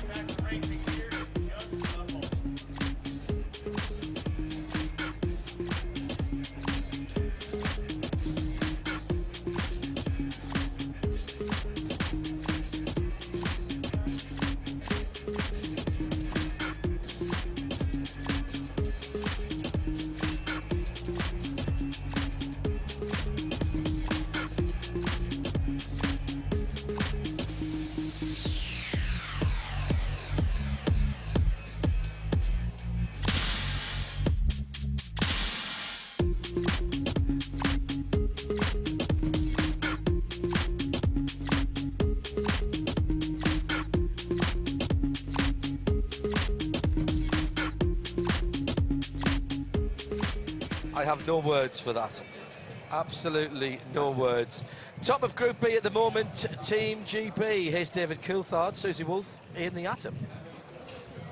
David, great for you to get your first win under the belt, but particularly good for Susie. First time at Race of Champions. What does it feel like when you get your first win? Well, of course, you know, it's all great fun, this event, but when you do your competition, you want to do the best you can, so it changes everything. So to feel, especially in this team event, that you're not letting the side down. Of course, at some point, someone's going to lose. That's part of Race of Champions, but I think it was important for Susie to, you know, get that first marker down there, and likewise for myself. And how was that first race? Well, I was surprised because, you know, I thought it was going to be a lot closer. We didn't practice in the Audi this morning, so I had a couple of laps yesterday and then that's it. But it really performs well and it gives you confidence, so therefore it's, you know, it's always better to have a car that outperforms your expectation than the other way around. So your team are in a very strong position right now, but the surprise wild card for this group is Team Barbados, who, like you, have got 2 wins. So you're coming up against them next. Yeah, they're doing a great job. So that's part of what Race of Champions is all about. Host nations get an opportunity, you know, when we did Bangkok or we do here, they get the chance to, you know, show themselves on the international stage. So good job. And talking of the international stage, as someone who's raced in the circuits for Race of Champions many times, how different is this circuit and how much more of a challenge is it? It's a lot longer, of course. so more opportunity to win time or to lose time. So you're not seeing so many sort of close grandstand finishes because it's a lot more technical, a lot more momentum. So if you make a bad judgment in entry to one of the wider corners, that can carry you quite wide, and then you're on the dust. Whereas in the stadiums, it's a lot more sort of threading the eye of a needle. Of course, someone does it better than others, but the offset is much smaller. Thank you very much, David. Thanks. Very, very good point made there by David. Somebody will always be better. And I also think he's one of the guys. You'd think with all that TV training he would learn not to walk into his camera. Very polite, though. Yes, he did say that. He said sorry straight away, which was very nice, even though it probably wasn't his fault. England flag up on top, and look at him having a little walk around the car. Sorry, Great Britain, a little walk around the car. And just checking out the condition of the tyres, just making sure he's got a heads up before he starts. That's a pro, isn't it? Jamie Winkup, Rhett Watson next to him there. And this looks to be the battle for the top of the Group B. A little bit of a ding there. Tyres looking in good condition. Of course, they should all wear evenly. The cars are getting the same number of runs in pairs. We've got Mick Doohan and Ryan Hunter-Reay waiting for us down on the grid. Ryan Hunter-Reay on the far side in the black Ariel Atom Cup car. So once again, we unleash the 260-odd horsepower rear-wheel drive H-pattern gearbox on this one. Oh, look at that, looking through the side. Itchy. Mick Doohan to our left with the orange nose cone. Wheel spin from both. Doohan gets away well though, but Hunter-Reay has a tiny advantage into the first of the chicanes before they head round to the first corner. And I'm not going to even try and call this one because I've already cursed the Australians by giving them half a chance earlier on. Team USA at the moment, though, with a tiny lead. Ryan Hunter-Reay then leads out in the Ariel Atom. Again, with a passenger on board. Funny is that the drivers are keen to pick their own passengers. They want a passenger which is of similar size, and that's fair enough. Yeah, of course, it's weight in the car with them. Another driver who was looking for small passengers, of course, is Terry Grant, who was trying to do a world record attempt here this weekend. We'll see that, I'm sure, at some point. Oh, you see a little bit of pull on the handbrake there, but he's looking for small people to put in a car to put on 2 wheels. Wants to set a record for that. So it's all about small passengers, small people being picked out of the crowd, left, right, and centre. So 3.3 from Ryan Hunter-Reay back to Mick Doohan. That is a lead that he should be able to hold on to. Very busy. Doohan's off. Doohan's gone grass tracking. A little bit of rallycross coming into the bridge area. Now Mick is no stranger to that. He's got a big grassed area at the back of his house in Australia, and he was just bemoaning the fact that his off-road vehicle, which is very similar to the rock car, was out of commission. Needed parts, he said, didn't he? Going to have to order some parts. We tried to get it working and couldn't, but ran wide on the brakes there at the hairpin again down the hill. Bit of a mistake there. I think it's going to be game over for Doohan. It's a bit of a shame. This is going to mean that they're going to be left on 0 points. An easy win for Ryan Hunter-Reay, and that puts Team USA up onto 1 win and leaves Team Australia on 0. See what happens when I tip somebody. I got the Nordic, it's not worked the out. Nordic one right, but not this one. So Ryan Hunter-Reay has clocked the first Team USA victory in Nations Cup for Race of Champions 2014.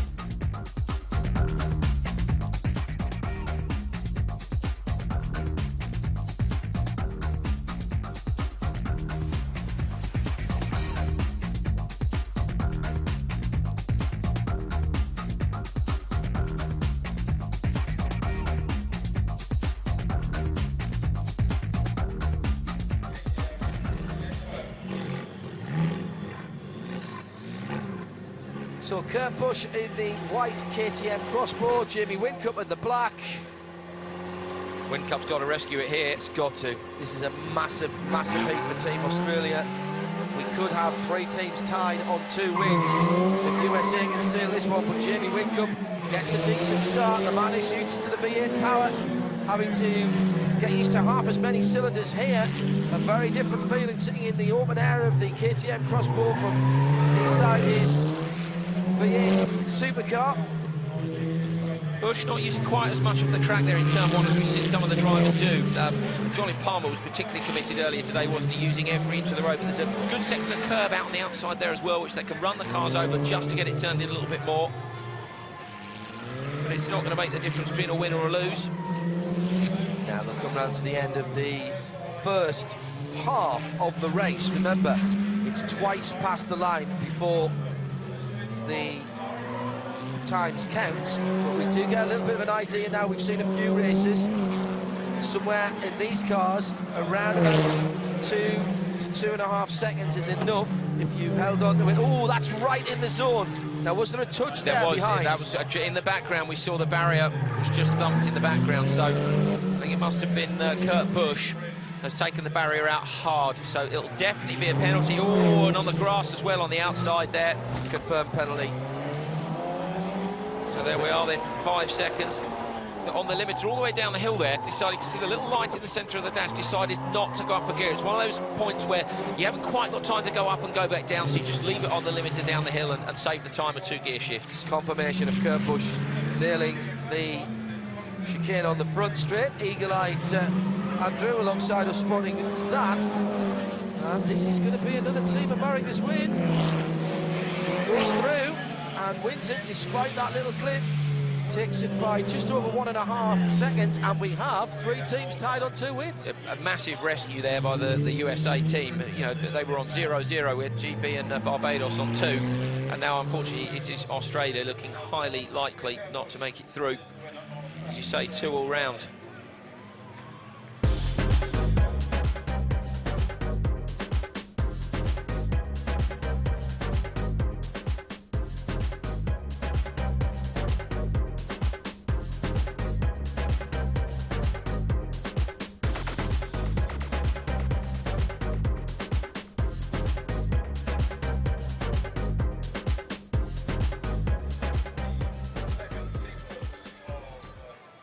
So here is our next heat as we rattle through Group B and we move on to heat 19. Dane Skeet in the Ariel Adam Cup car. We saw Susie Wolf being installed in that very early. Susie Wolf on the inside lane in the darker of the 2 Ariel Adam Cup cars. Could be your first step into motor racing if you fancy this back in the UK. New addition to Race of Champions of 2014. Oh, great start by the Team Barbados car. Dane Skeet at the wheel of that, son of Roger the Sheriff Skeet, won Rally Barbados 13 times. You know, anyone with the nickname the Sheriff is pretty cool in my book. It's in fact both of the guys, both Dane and Rhett, have family connections. Rhett rallies with his brother, and have both won the championship here. They've swapped over who was driving and who was on the notes, and are clearly proving themselves, Team Barbados, to be very versatile drivers. Dane, a 3-time Barbados karting champion, 2005 to 2007. Of course, there's a karting track here as well. They're working hard on developing the venue, having a museum here as well, and of course the Race of Champions driving experience. So the cars are going to stay on the island.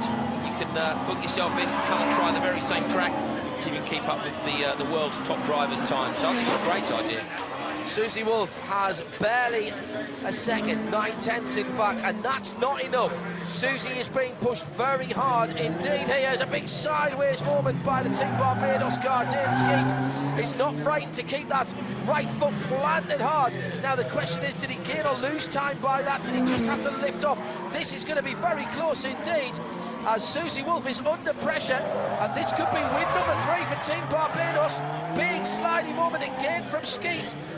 Both of these teams locked together at the head of the table. Team GB, Team Barbados, 2 wins apiece. This will break the tie for at least a moment. It looks good at the moment for Team Barbados on the outside. Oh, he's lost it! He's lost it! Oh! He spun. Last corner, and he'd come through the chicane. He was so close to the chicane, John. I really thought he was going to clip the barriers in the chicane, and then just looked like maybe a little bit too quick in. As you said, he was in front. That was a clear win. Spins away the victory. Dane Skeet will be absolutely disconsolate. Now, just having a look at Susie's car, that looks fine. No battle scars there. Now, will Skeet have done any damage to that right front of the Ariel Atom? Let's have another look at this. from above. He's winning, he's got the inside. I thought for a moment he was going to catch it, but just lifted off, nosed it into the concrete barrier as it is there, I think. No, that's Tech Pro. My apologies, it's just a different colour of Tech Pro, which is, of course, why it moved, kind of. Didn't do a lot of physics in school.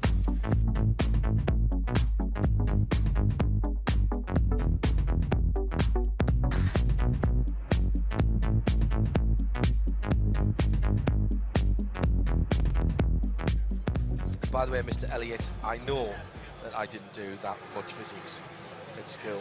If you're listening somewhere around the world, my old physics teacher. Well, Barbados there, eschewing the chance to go ahead in Group B. Can they fight back here with Rhett Watson in the KTM crossbow against David Coulthard in the similar car? So Watson on the right of our picture in the orange, Coulthard in the white on the left. David Coulthard not at his best in this car, but gets a decent start. Oh, he's missed a gear. Coulthard missed the shift from first to second there. You saw him saw the salt tyre on the helmet just dipping down as he looked to the gear shifter in the centre of the car there. A real giveaway that he just didn't quite get that first to second shift. Well, I tell you what, Team Barbados are not frightened of the right-hand pedal, are they? No, they're not frightened of the other drivers, are they? Which is great to see. You know, they're the top drivers on the island, but they rarely get to come off the island. And one of the drivers said he'd watched the Racing Champions for years and wished it would come to the island, and here it is. As a kid, he said he'd been watching all these drivers to compete, and now's their chance. Oh, and as I say that, commentator's curse. Clip of the barrier. That's going to be a warning. That is going to be a warning for Team Barbados. Racer Champions here, of course, because of a public vote. Online. And we'll be asking for your assistance to pick another winner this weekend as well on the Racer Champions Facebook page. You can keep up to date, www.racingchampions.com. Live timing on there as well. You get the same information as we've got here in the booth. Now, Rhett's got to be very, very smooth here. Rally driving background for Rhett Watson, Mark II and Mark I escorts before a BMW M3, so that's a list of cars which makes him excellent, in my opinion, immediately, and he's pedalling this well. And this is close, you know. It is. There goes Coulthard, but he's got the chicane. Oh, Coulthard's clipped it too. Chicane. So who gets the power on early? I think Coulthard, if he can hold this together right in the middle of the track, yes he has. He's got good drive out the final corner. And yellow card for Coulthard does not stop him taking the victory. Well, Watson got away with that. He did, and it was in fact, both a yellow. We're both getting a yellow, as we're hearing from our timing and scoring team. But that is another victory for Team GB. 4 out of 4. 100% record. That.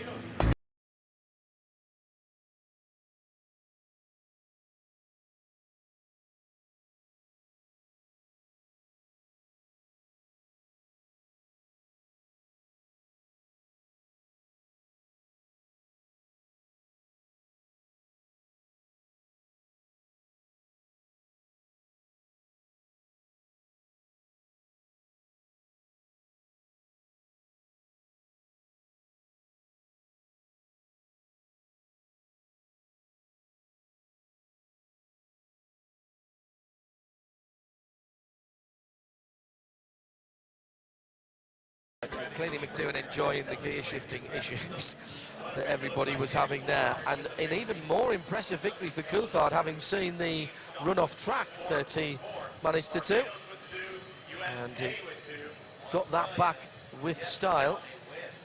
Let's take a look at the stats on the Rock car as it rolls out of our brand new garages here at Bushy Park. One of the favourites of the drivers, massive suspension travel at the front end, all about getting that weight going forward. Only 475 kilograms. Get it forward, get it on the front wheels, get it turned in, get back on the throttle. Not the fastest car in a straight line here, but one of the most spectacular. That's what we have next. Ryan Hunter-Ray and Susie Wolf. Pick a winner. Tricky. Not necessarily Susie's area of specialism, sideways machinery.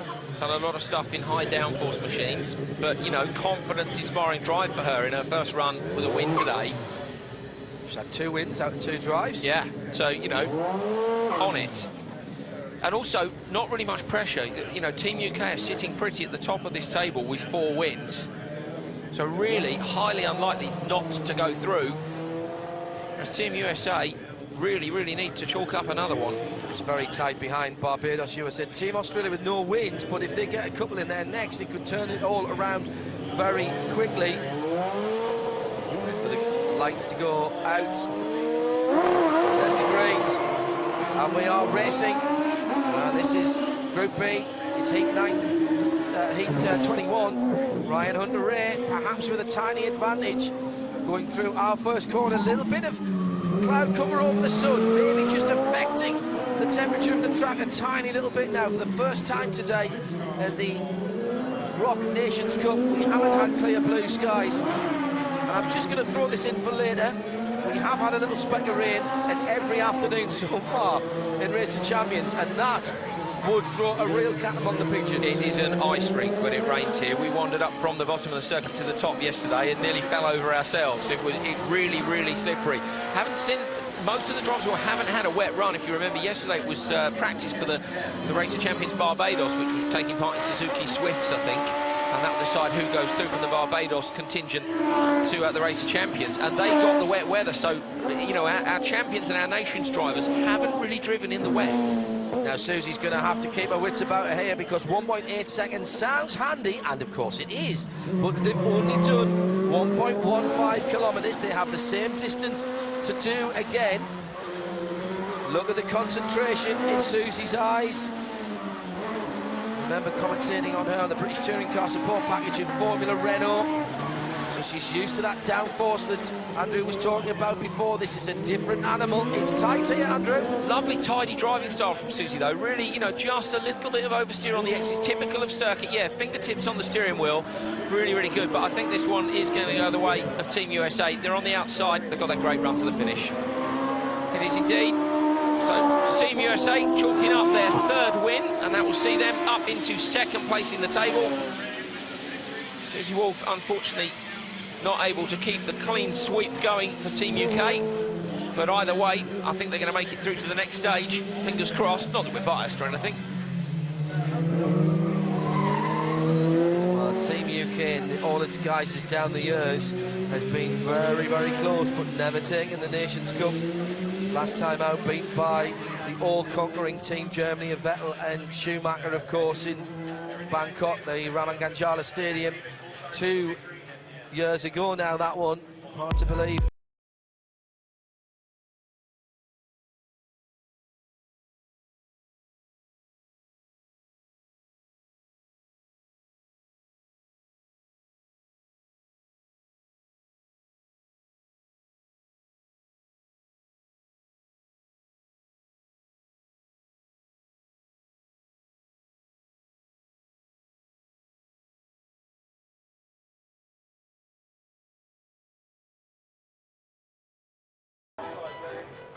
So out come the Ariel Atom Cup cars once again.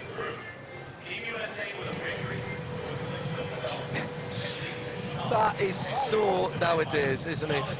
Because we've got Kurt Busch and a passenger, VIP passenger, holding the onboard camera for their own record of this event. Which will mostly be Sky and Dashboard, depending on which of the pedals is being hit at the time.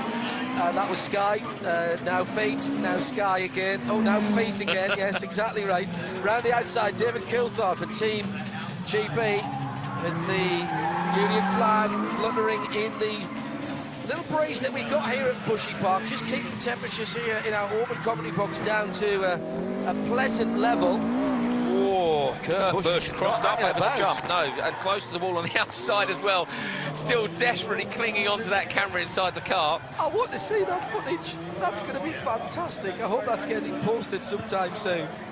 Wants to be careful they don't drop it out of the car. Was it Tom Christensen we saw yesterday who had his phone fall out of his pocket whilst karting at the FIA Awards in Doha, hadn't they? They found it 3 hours later and it wasn't very pretty. It's not pristine anymore. Here's Busch then coming round to complete the first half of the run. Oh, that's a decent lead. That's a decent lead, and this could put the USA right into it now. He's got over, in fact, nearly 3 seconds, and Bush getting very close. The right-hand rear wheel perhaps just hanging off the Bushy Park circuit for a moment. Now, David Coulthard is going to have to work hard, but it's still doable. I reckon he's about half a second too far back there, and he's going to have to charge now. So Coulthard on 4 wins for Team GB. They should be safe, but he would like the 5th just to make it absolutely sure. On board with Bush. There's Coulthard coming round into the last part of the circuit, and I think Coulthard is there or thereabouts. Yes, he is. Coulthard has done what he needed to do, and he will get on the throttle. All he's got to do now is hold it in the right direction, and he does so. Runs out to the edge of the track, short shifts, goes through, and with 5 victories, Team GB advance. A yellow card at the end there for Coulthard, but it's not enough to stop Team GB advancing. Susie Wolf and DC go through into the semi-finals. It's a dogfight behind, with Team USA on 3, Barbados on 2, and Team Australia with no wins yet, but still with a couple of races for those guys.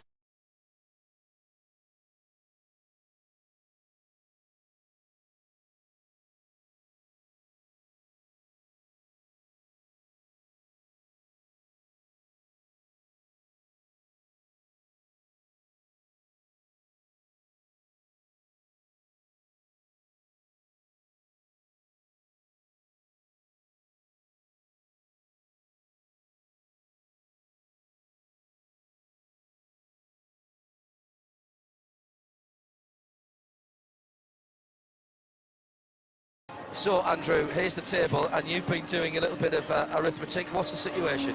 The situation is, of course, that Barbados sitting in 3rd place there. They've got a quicker time if you look at the combined time on the right-hand side. 1 more win would see them equal with the USA, but they would go through on the faster time. And 2 more wins would see them go through immediately. Australia, of course, they're out. Whatever happens, if they take 2 wins here, all they do is mean that Barbados don't go through, the USA does. So Barbados needs 1 win from these 2 races to make it through. And he did that without taking his shoes and socks off, which is very, very impressive. First time at the Race of Champions, and he's plugged into it straight away. Frederick Johnson there, talking to Ryan Hunter-Reay. Frederick, just the driving force. I mean, we say that about events, but he is this event. He's pushed it so hard. Michel Mouton here this weekend as well, working very hard as well. And great to see Stig Blomqvist around as well. So let's see who goes through from Group B as the second qualifier. Will it be Team USA? Will it be Team Barbados? USA have done their best. Now it's down to the home team against Australia. The guys who have travelled the furthest to be here against the guys who have travelled the least. Huge amount of revs on the line. We wait for the green lights in the rock cars. I'm not convinced they are coming. Finally, that is the longest hold. We must have seen 15 seconds on the line there. I really thought they might have bought that. They haven't. And the jump at the start has gone to Barbados. I think it's Australia. Oh, it's wide out onto the outside there. No, it is Barbados. You're right. Sorry, I got them the wrong way around. Thank you, Andrew. Right out to the outside as well. Despite that great start there, just a little bit wide in turn 1 and almost chucked it off. Have you noticed how good the Team Barbados guys have been on the starts? Absolutely rapid every time. Everything. Not only do they nail the light, but they seem to just instinctively know how much throttle to get on to minimise the wheel spin. Now, I wonder if they've done the maths, if somebody between them has done the maths and said, look, we've got the faster time. Team USA aren't out again, so it's impossible for them to go any quicker. So Barbados just need the 1 win, as I say, to go through. But it's whether or not they've had a little bit of headspace between them to sit down and go, right, this is what we need to do. Oh, right off the exit curve there in the final corner. Through goes Mick Doohan, and that is just on 1.4 seconds. It's not enough. That's not enough. He needs about another second on top of that. So Doohan's going to have to drive the race of his life here. If Barbados aren't to go through it. Beautiful car control. Absolutely glorious stuff. Dane Skeet in the rock car against Mick Doohan. They've taken some big scalps already in the Rock Nations Cup. Skeet's backing it in everywhere. You watch on the brakes on the way down into the corners, he's just moving the rear end of the car. There it is again, lovely. He's just got a really nice finesse with this car. He's on an absolute flyer. And look at that, just a tiny bit of opposite lock as he came out of that left-hander. And this is going to put Barbados through into the semi-finals. This is going to be a real turn-up for the books. Hein Barbados, Team Australia are still to trouble the scorers. It's a big 0 for Team Oz, and Team Barbados will go up into second place and will qualify. Team USA already bumped down on our timing screens. You can see the same information we've got at www.raceofchampions.com. And Andrew breathes a sigh of relief for these calculations.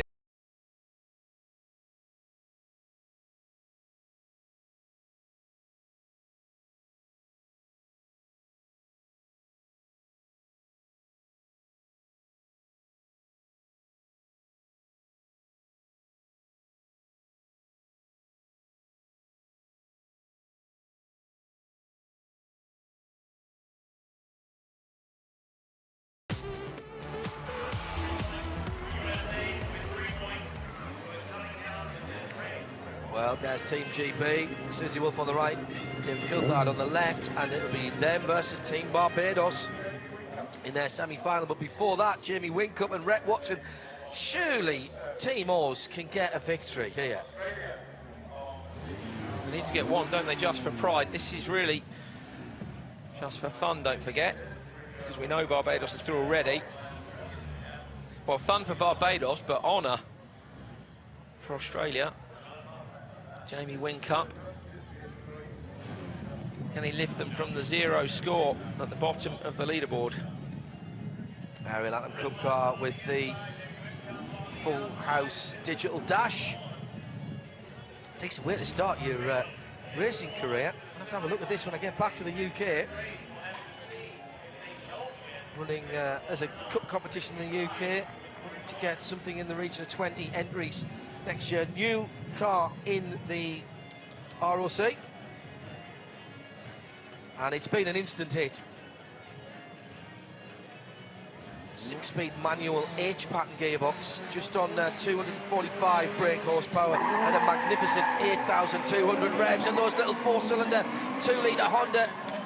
Team Barbados done it again away from the start. Another Lovely. great start. They've nailed every one. What's in the water? Do they do drag racing here as well? They're going to do drag racing at this circuit. In fact, it's another plan they've got for the future here. They haven't got a full strip. I think they've got an 1/8 of a mile. Well, it's down to 1,000 yards, isn't it, in the States now for most of the NHRA events. Delighted to see I managed to see the Gator Nationals while they were still running full quarters. If you haven't been drag racing, you've not lived if you're a motorsport fan. Look at that.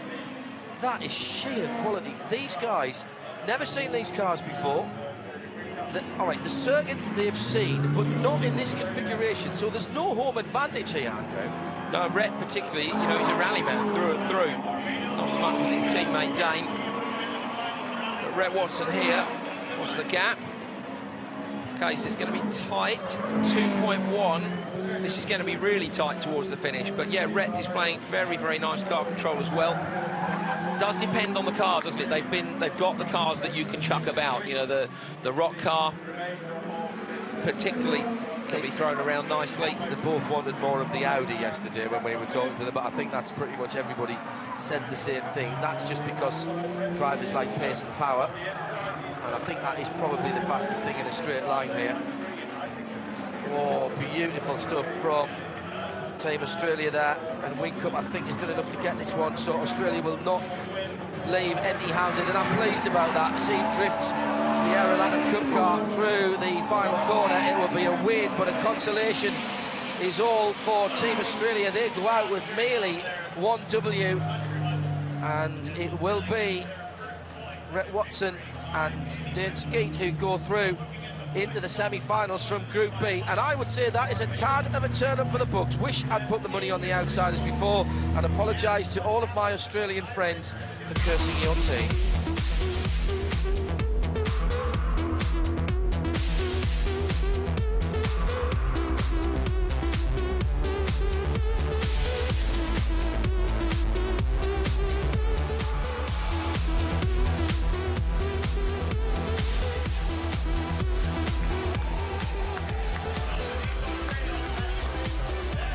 So there we are, the confirmation of just one race dropped by Team GB, and Barbados on 3 wins, 50% win. That was impressive for them, and won it on the time. They didn't have to have that fourth victory. So confirming then, GB and Barbados in the second semi-final. We've seen Nordic versus France for the first, and the winners from that go through to the Race of Champions Nations Cup final for 2014.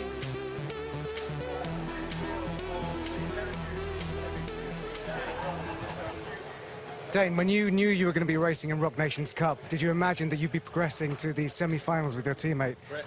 I definitely didn't, man. I just thought it would be nice to come in and try and see where I stacked up against these guys. But it's awesome that we're both doing really well. How was it, man? It was good. That car is a handful, man. Jesus. Yeah, it wasn't too bad in that one. I definitely prefer the Audi. That was a good car. And to be so close to DC, we both had penalties. But to be so close to him, that touches home pretty good. Now, Team UK and Team Barbados progressed to the semi-finals. Just think about some of the names that you've knocked out of the Rock Nations Cup. It's incredible to even think about that, man. It's from a different world. I don't even know how to explain it. It's great to watch you applying what is rally skills to tarmac here, and you're doing it very well, which is impressing everyone around the world. Yeah, it's our surface. We know this type of tarmac really well, so that's a bonus. And as you said, to run with these other guys, we've knocked out some big names, which you didn't expect to. But here's to the semis. And the crowd are rooting for you, nice, loud and clear. Yeah, we can hear them all the time. Especially in the open top cars. Yeah, for sure. I could hear them in the buggy even screaming. So it's great. Well done. You get suited up and ready for your semi-final. Thanks a lot, man. Thank you. And just to underline, the names they've knocked out, Ryan Hunter-Reay and Kurt Busch, and also Mick Doohan and Jamie Whincup. There are fewer and bigger names than that. The guy's doing a cracking job. Just a quick reminder, by the way, you've got an opportunity. You're seeing some of the drivers we'll see back in the Race of Champions proper tomorrow, the Champion of Champions. Your opportunity to vote on the Race of Champions homepage to who you think will win the Race of Champions. One lucky voter will win a Tag Heuer watch, exactly the same as the winning driver will take home.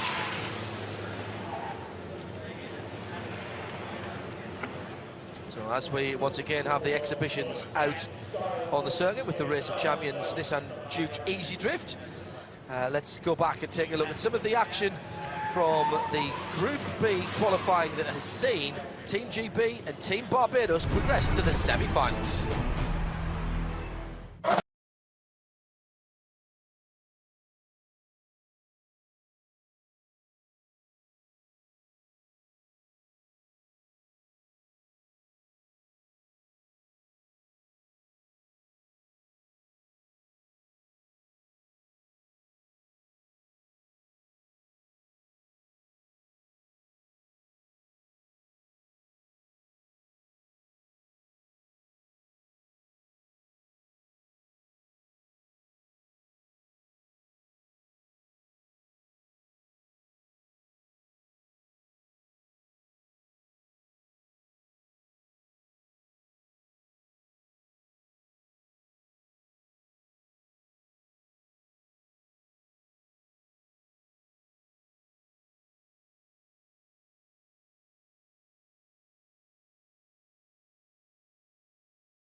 Well, I've just about caught my breath after the qualifying for the Nations Cup, and we've seen our 4 semi-finalists decided. In Group A, it was the Nordic team and France going through. In Group B, GB with an almost perfect 5 out of 6. And the big shocker there, Barbados going through, knocking out Team USA and Team Australia. And a few people are tweeting in to us to say that the stadium trucks are definitely the fan favourites at the moment. Thanks to that. At Specutainment, by the way, if you want to get in touch with me at the booth. So it will be Nordic versus France, GB versus Barbados, and then we will have our finalists for the Rock Nations Cup for 2014.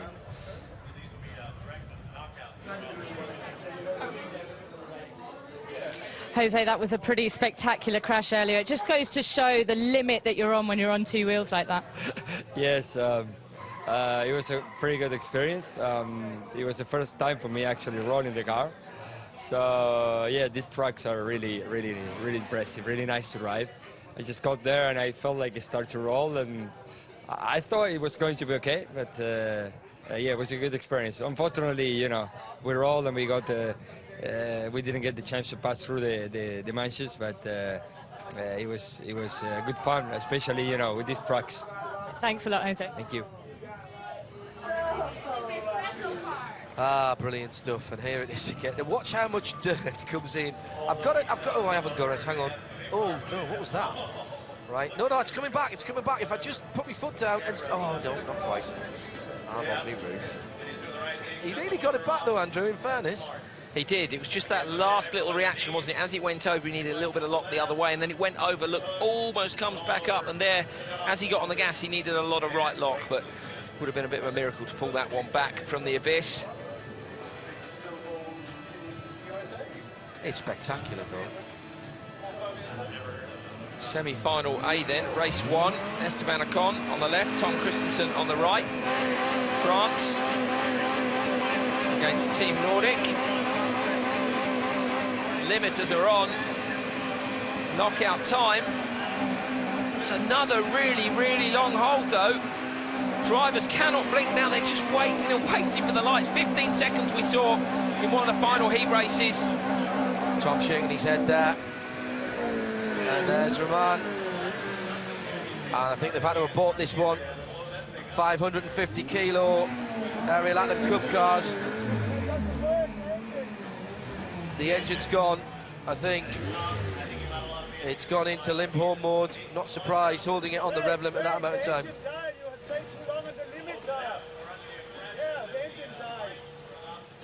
So, anticlimactic start to the semi-finals.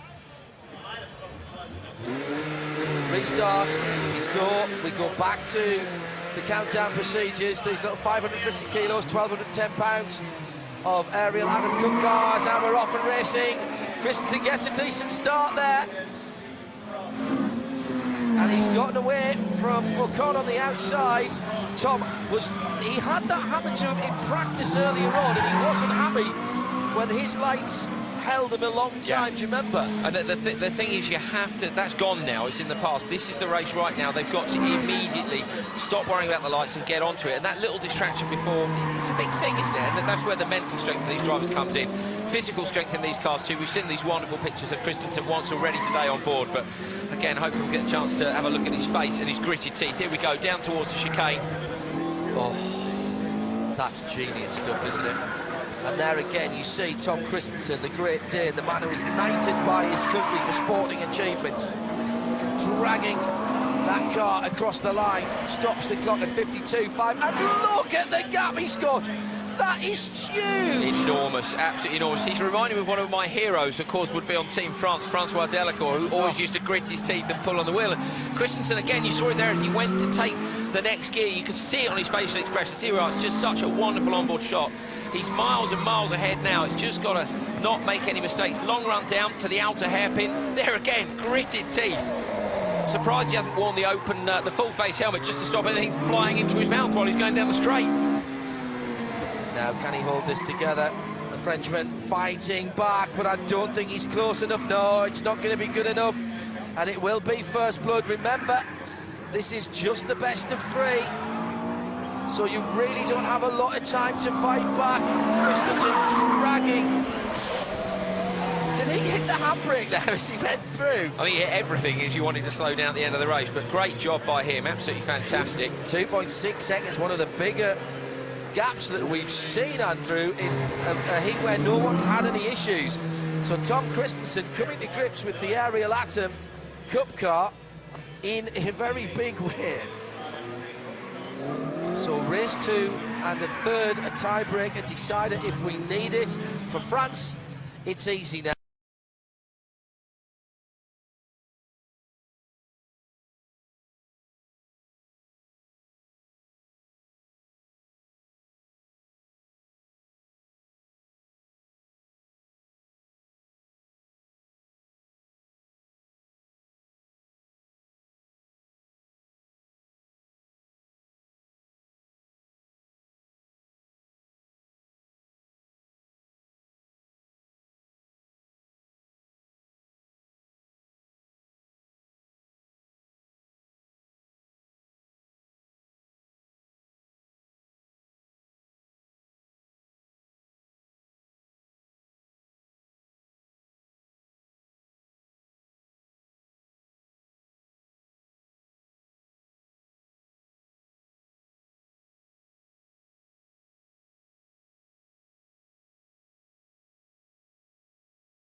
Already people voting for the Stadium Truckers Race Car of the Year to @Specutainment on Twitter here. Don't forget you can nominate your driver for Race of Champions tomorrow on raceofchampions.com. If you're right, you've got a chance of a Tag Heuer watch, the same as the winner will take away. For Romain Grosjean, it's simple. Win this or you're out. And he's only got Peter Solberg driving an Audi R8 V10 on his right-hand side. Grosjean in the orange and black. It's another long hold, wasn't it? I think they've thought better of the start procedure now. Doors open from Petter. So he's... If ever you needed an indication of how serious Petter is, that's it there. You know, aggressive door open right now. I'm not having this. No good. It's got to be my way. And he wants to go through, doesn't he? He doesn't want to let Christensen down. Timeout called. And he's just resetting the car. Well, who's your money on here then? Because to me, this car would suit Grosjean a little bit more than Solberg. Yeah, I'd agree with that. But Petter is so wound up about this. You'd not put it past him to go out and win this. His car control's sublime, absolutely sublime. There's two of the next semi-finalists talking. David Coulthard, we might have expected in the car-changing area. On the left-hand side, that's Rhett. Barbados are looking really dangerous here. Yeah. Really dangerous. It's debut in Race of Nations. Yeah. And they're going to, semi-final. Unfortunately, against Team UK, so we're going to have to be at our professional best and remain unbiased. But I've been really impressed with their driving in the heat stages. Was absolutely fantastic. I think whatever happens now, Barbados have done themselves proudly. Yes, very much. By far the best of any of the invited home nations where we've been for the Race of Champions. We had an Asian Championship to qualify Team Thailand through a couple of years ago, but to have knocked out USA and Australia, two strong teams, did that on merit. Yeah, nothing very much. It wasn't a penalties thing at all. It was a great job. So I think they're looking dangerous. I think we might see them in the final, and that will be very interesting indeed. Of course, against one of these two teams, Nordic for France. The Nordic team leading at the minute in the first set of semi-finals. Christensen taking the win over Ocon, and we're waiting now to see Solberg versus Grosjean in the Audi R8 LMS. Whatever they've decided down at the start line, sounds like they're ready to go again. A rumble of those fantastic V10s. Okay, the marshals are moving away to the side. Could be about to get this one underway. A win for Team Nordic, we'll see them go straight through. A win for France, we'll see a tie-break. Don't talk over that, that's just too glorious. Who Solberg got the whole shot, just, but Grosjean takes a little more speed into the slightly tighter left-hander that is his first corner. Now, can he turn that into any kind of advantage? Great shot from the drone, flying up above the venue. Gives you an idea of the scale of this place and the width of that bridge as well. As I say, full racetrack width, and then the exit from the tunnel so narrow. Down into that tight hairpin, a little bit wide maybe there on the exit. I think he was a little bit greedy on the throttle there going in, tried to pick it up a little too early, and just ran wide. Now, will that have cost him in these extremely quick cars on the tarmac of Bushy Park here for Rock Nations Cup? Will he have a couple of seconds? I think he's going to need somewhere in the region of 3 seconds at the line, and it's going to be close to that. Oh, it is indeed. It's spot on, it's 2.6. That is tight though. Second lap will be what decides this one. The stagger's been pretty similar. Of course, it varies a little bit according to the cars, how much quicker they are around a certain part of the lap. And there's no advantage to starting on one side or the other. You drive exactly the same track, you just do it in a slightly different order. And as you mentioned earlier, the cars even are absolutely dialed to be on the same settings. Martin Dues goes out and sets everything down to the brake bias on them. So you can't get in the car and change it to your style. You've got to drive to the car style. Oh, look at this. This is tight.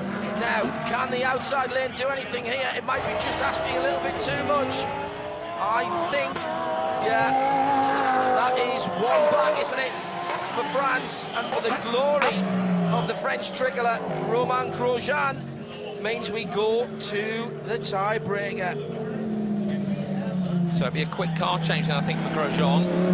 If it goes according to form, we should see Grosjean against Christensen. Christensen, I imagine, will already be loaded up into whatever they decide is going to be the decider, the vehicle they're going to use for the decider. I always think it's tough going second when you...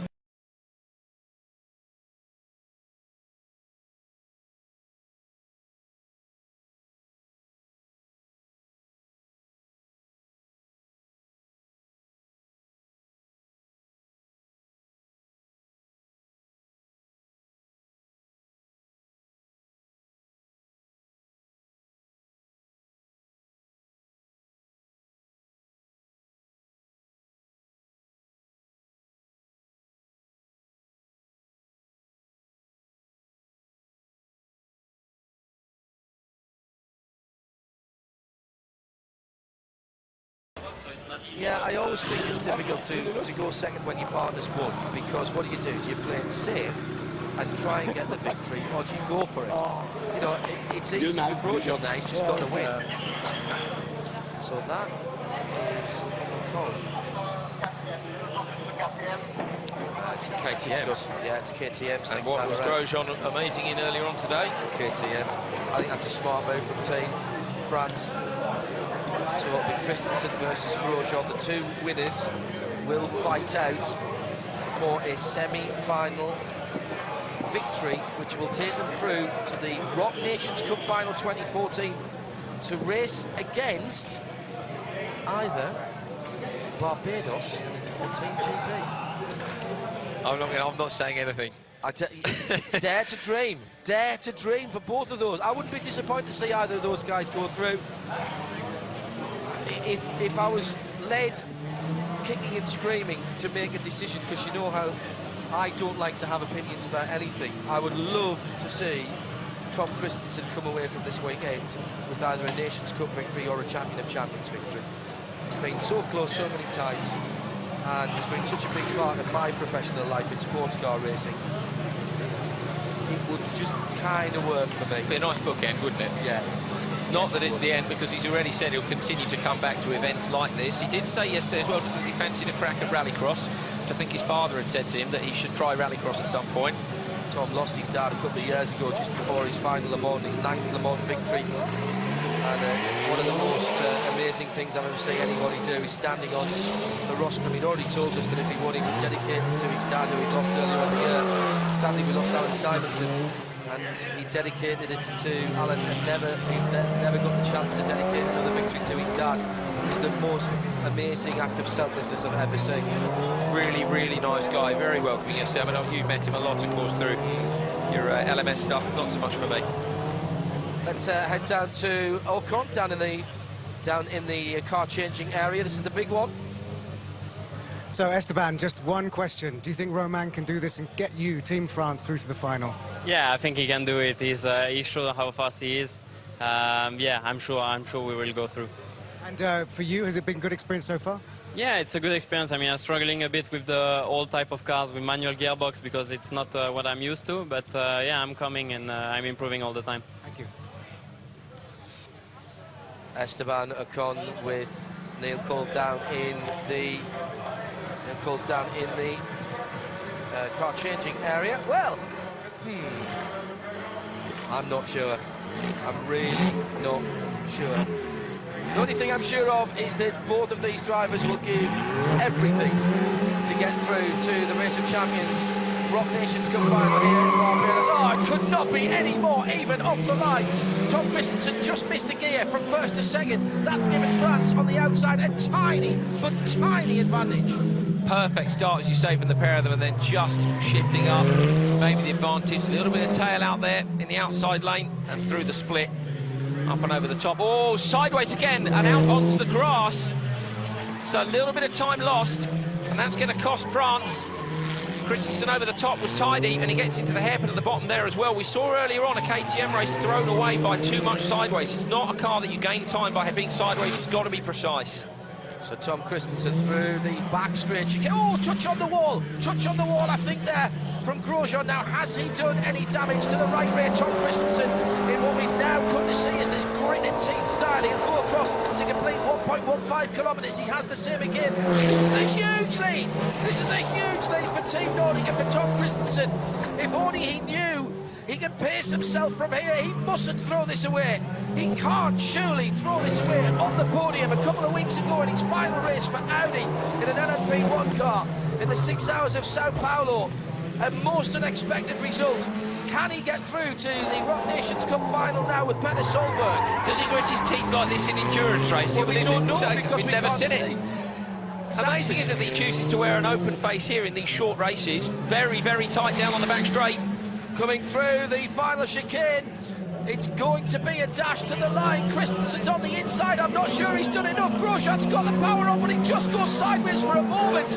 And Tom Christensen will take Team Nordic through. And there's a gear shift issue, I think, for Grosjean as he comes out the final corner. He missed a shift there, trying to kill the wheel spin. And Christensen, in the end, looks comfortable at 3.2 seconds. It was far closer than that. And Team Nordic, Peter Solberg and Tom Christensen go through to the Rock Nations Cup final 2014. Well, you've got to give Grosjean his due. He fought back there.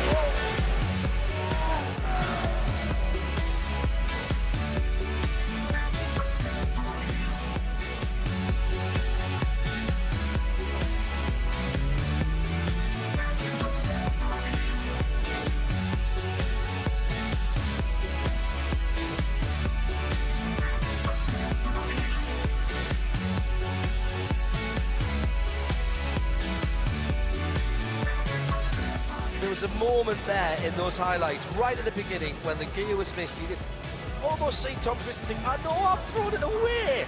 And then look at the relief at the end. And of course, this is just a bit of fun. A relief for Peter Solberg as well, who Christensen has saved his blushes there. It's true enough. So Nordic go through the final. Will it be GB or Barbados? The most unlikely of matchups, perhaps. First of the semi-final B. It's the Audis for Dave Skeet on our left, Susie Wolf in the orange and black on the right-hand side for Team GB. Green lights are on, and again, a superb start by Barbados. Absolutely fantastic. It's what we've come to know them for, certainly in these last few races. Perfect starts all round. Very, very level revs on these cars, John, on the start line. Almost, does it have a launch procedure in there? There we are, so a launch procedure. You can normally tell when the revs are that perfectly matched between the two cars. There's something on the steering wheel, so into gear, hold a button, get everything ready to launch the car. Wonderful sounding machines. And actually, one of the most capable cars around here as well. When the conditions changed yesterday during practice and it was wet, the Audi still looked absolutely planted. Some of the other cars looked like a real handful. So tidy through the chicane. No mistakes needed here. Susie around the outside. And on the inside, the Barbados car is very, very close indeed. Yeah, no, I'm not sure this will be enough for Susie to hold on. It's just around. Clip the barrier. Sorry, John. Skeet clip the barrier on the inside. 3.391. Get a yellow card for that. Susie goes a little bit wide and spins up the grey Michelins on that Audi R8 LMS. Under the bridge. That is so tight for that. It's a big car. You do not want to be near the wall with that car. I understand that at all. Give yourself a little bit of headspace. But as you can see, the Barbados car is neat, is tidy through that off-camera stuff in the middle. And the crowd are beginning to realise that this could be another victory. This could be first blood to Team Barbados. The crowd noise is coming, as is the first victory in the semi-final. It's Team Barbados 1-0. Well, we haven't seen a warning so far. Did you see how careful he was to avoid the plastic chicane on the back straight? He knew he'd got one, and you get two, there's no chance you're definitely going to get a warning. But Skeet takes the first blood in the second set of semi-finals. Coulthard will be up next. And he's going to have to take a win to take it to the third race. He's up against Rhett Watson. What car are they going to be in? Well, let's see when they're all out.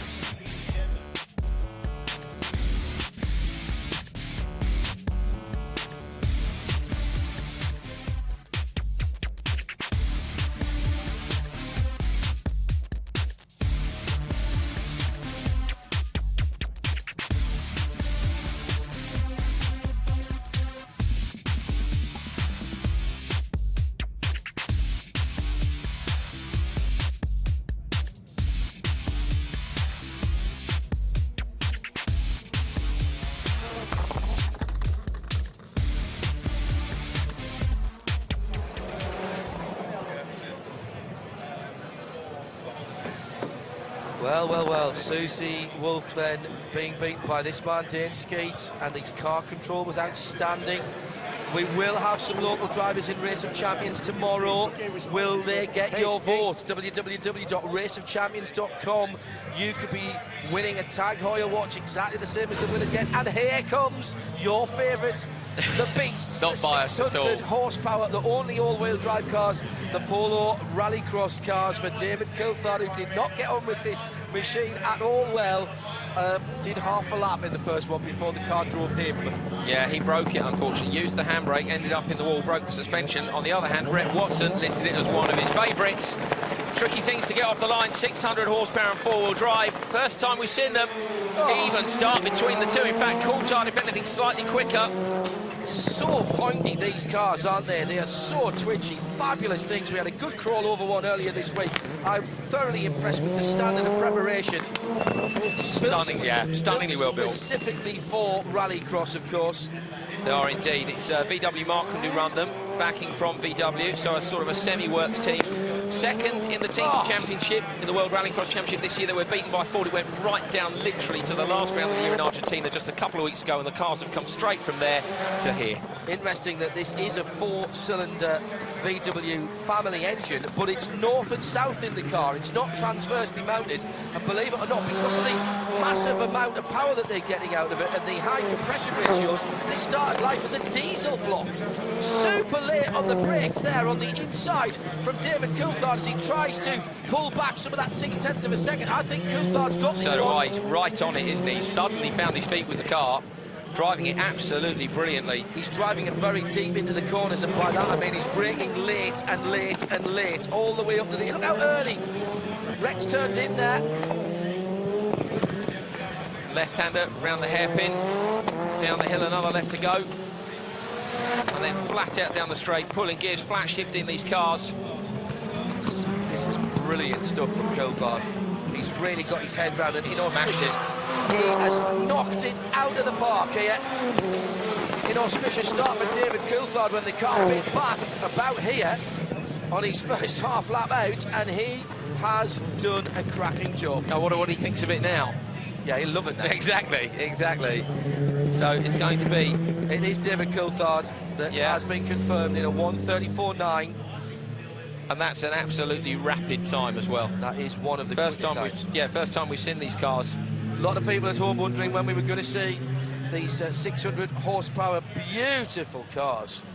No wonder you've got a permanent smile on your face after talking about these things. We've had a good season, to be fair. It's been great fun. Right, well, that's less it then. contact here. Yes, much less, thank goodness. We have got exactly the same as in the A semis. In the B semi, we're going to go for David Coulthard against Dane Skeet. He'll be back after this.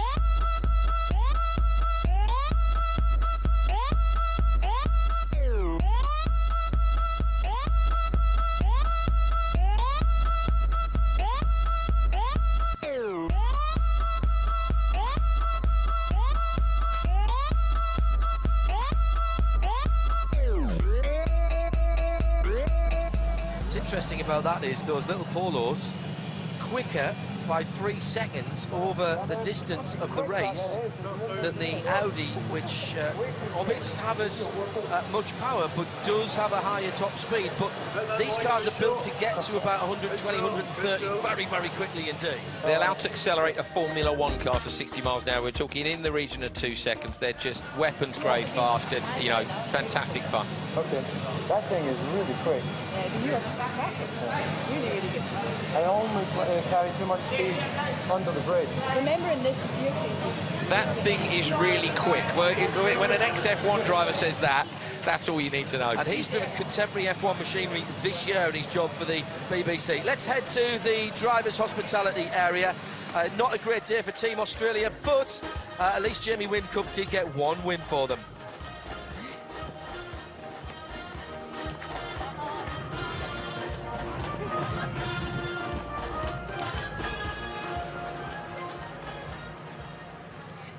Jamie, Mick, you were semi-finalists last time out. What happened this time? Well, I'm a little bit older and now a lot slower. I think, you know, I've been old, getting old quickly, very, you know, over the last few years, but getting slow a lot faster. So, but no, look, you know, the competition was good. You know, I just haven't had enough preparation, and that's the way it goes. It's always good fun, though. Jamie, a consolation win at least at the end. Yeah. Hey, we're having a good time over here, but certainly disappointed we didn't get through. Of course, we're pushing pretty hard. DC was extremely quick in the Audi, and Kurt actually smashed. Like, my time wasn't too bad in the KTM, but Kurt absolutely smashed it and went 2 seconds quicker than everyone. So no, it's unfortunate we didn't get through, but that's okay. We'll come out tomorrow and see if we can improve. Who are you backing for the final now, having just watched the other races? Look, it's going to be difficult, I think. DC, if he gets through, is going to be quick, you know, no doubt. And Tom's always Tom, isn't he, you know, so he's a pleasure to watch, you know, in that open face helmet. And so, you know, hopefully it might be between them two, but, you know, it's anybody's game. And what about you now that you've had more time on each of the cars? How are you feeling? You know, what's your favourite one? Well, unfortunately, getting knocked out, we're losing a little bit of time this afternoon. You know, it would have been nice to get through, but hey, I love the aerial. The Audi's very fun to drive, but to be honest, the rock car is what it's all about for me. It's all the same. You sit in the middle of the car and it moves around. It's great fun. So hopefully I get that tomorrow. Brilliant. Thanks a lot, guys. Cheers. Thank you. Cheers. Team Nordic there. And you know that they're through.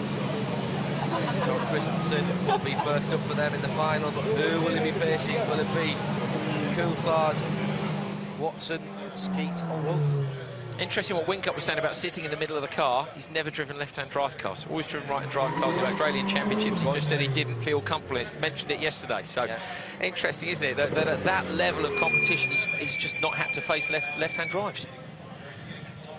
And also interesting, they wanted more car time, don't they? Race of Champions tomorrow. They're disappointed to miss out on an extra couple of laps. Well, here's where it comes down to. It's a simple, a very, very simple equation. Man against man, KTM, crossbow against KTM, crossbow, one win each. Winner takes all. Oh, fantastic start from the right-hand side as we look at it by Team Barbados, but David Coulthard very tightly through the first of the chicanes. And now we will see the quality of the 13 times Formula 1 Grand Prix winner. He knows he's up against it here. Team Barbados so close, they can smell the final right now, and this crowd would go completely nuts just looking out of the commentary position at them beneath us. They're all sort of on tiptoes, you know, when the crowd suddenly gets to their feet, they know it's crunch time. And this is it. Committed down through that bottom corner. The barriers on the outside. See the rear end of the car move again on the brakes, but just lovely, just enough to get it turned in, not to unsettle it. Now, Coulthard should cross the line first here. That is the normal way of things as they come across. Let's see how they come across the line now. Not Skeet. Skeet's come across. That's okay. 1.6. Oh! Slide! Oh! Slide! No! He's thrown it away, Skeet. Get it down the box. It's done. It's he done. stalled it as well. That's it. It's Coulthard that'll go through, and that'll be 2 wins for DC. And that means Team GB go through to the final. I wonder if DC, bearing in mind it was only turn 2, he might have seen that as well out the corner of his eye, which would just allow him to back off for the rest of this lap. He doesn't look like he has, to be fair. No, he has. He has. That's a great call, that, Andrew. Oh! Taps the 5 seconds, neither here nor there. They give him a penalty of half an hour. But it's a shame for Barbados. It is a shame for Barbados, but it's brilliant for Team UK. Well, there's the checkered flag, and uncontested. Fantastic DC. Even I can read that on Susie Wolf's lips as David Coulthard goes through against a non-finish for Dane Skeet.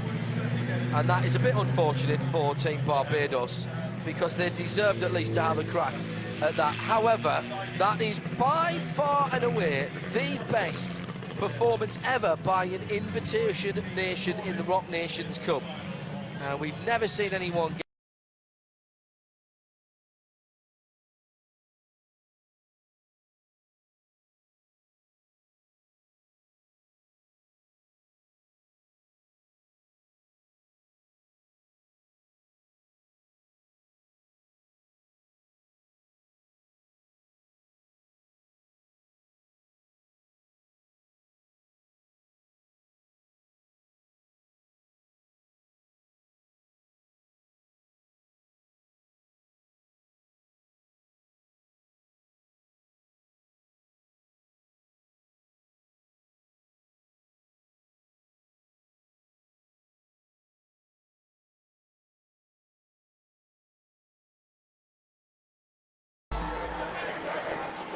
So David Coulthard survives a scare from earlier on. They went 1-0 down.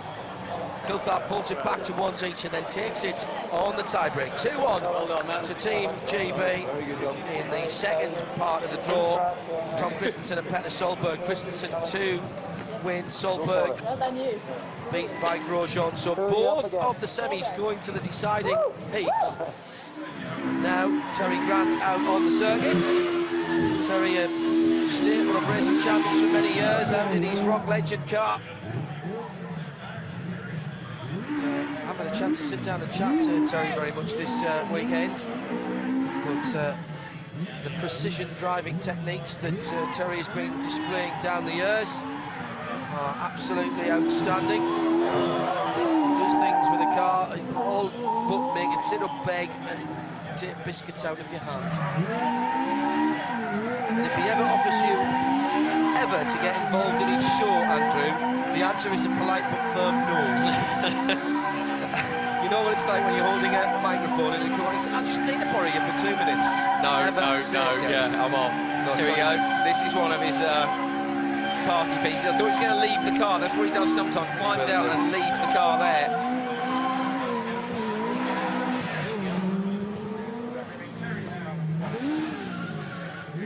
Got a whole fleet of cars, hasn't he?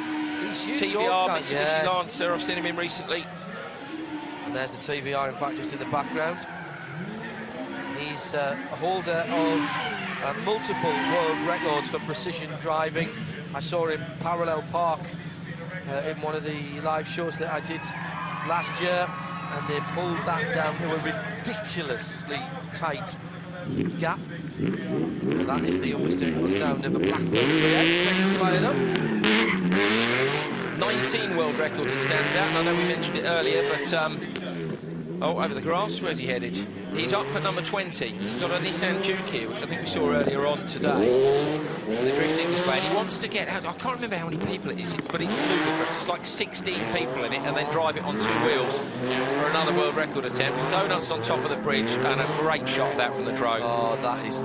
Look at how little that right front wheel is moving. So if you're scoring figure skating, you look at how little travel there is on the standing skate. That's the same thing that Terry is doing there.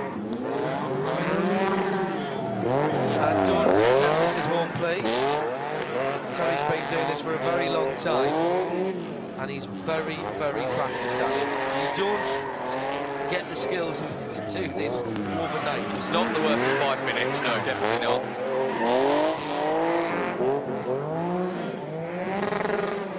It also helps when you don't have to pay for your tyres. Thumbs up for the camera as well, casually out the side of the car.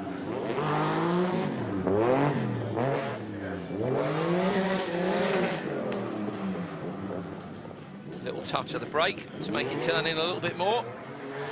Let's just confirm then what we've seen in the last couple of hours or so from Group A. Nordic and France went through the semi-final. It was 2-1 to the Nordic team. In Group B, the big surprise, Barbados knocking out USA and Australia, some big names sitting out early. GB going through with 5 out of 6 victories, and GB squeaking home at the end. Bit of a shock to Barbados, went 1-0 up.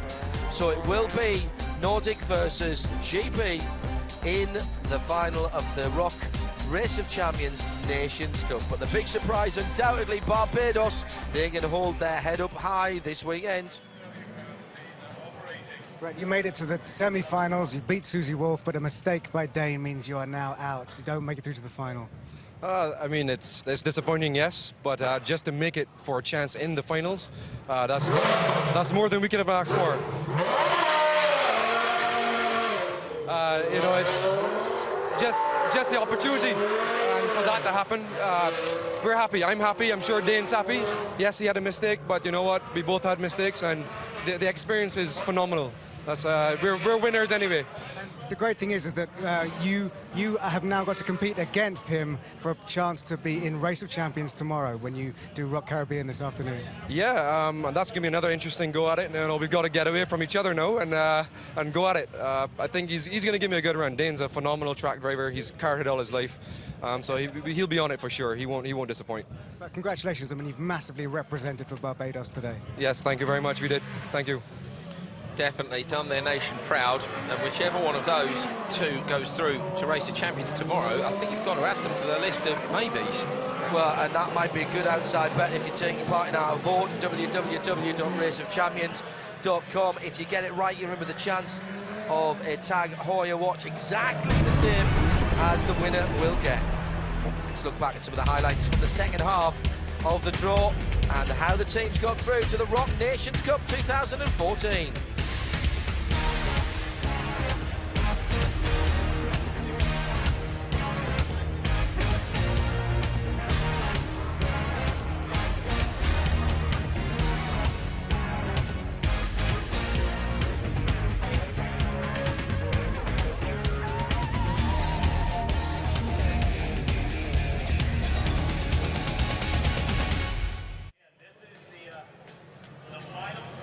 So the Audis are the first cars out of the draw, and it will be Tom Christensen and Susie Wolf on the line. Susie Wolf on our left in the grey and white Audi R8 LMS. Tom Christensen on the right-hand side in the orange and black. Solberg versus Coulthard next then, and then the two winners if required. So the guys lined up on the grid, ready to go underneath the arch.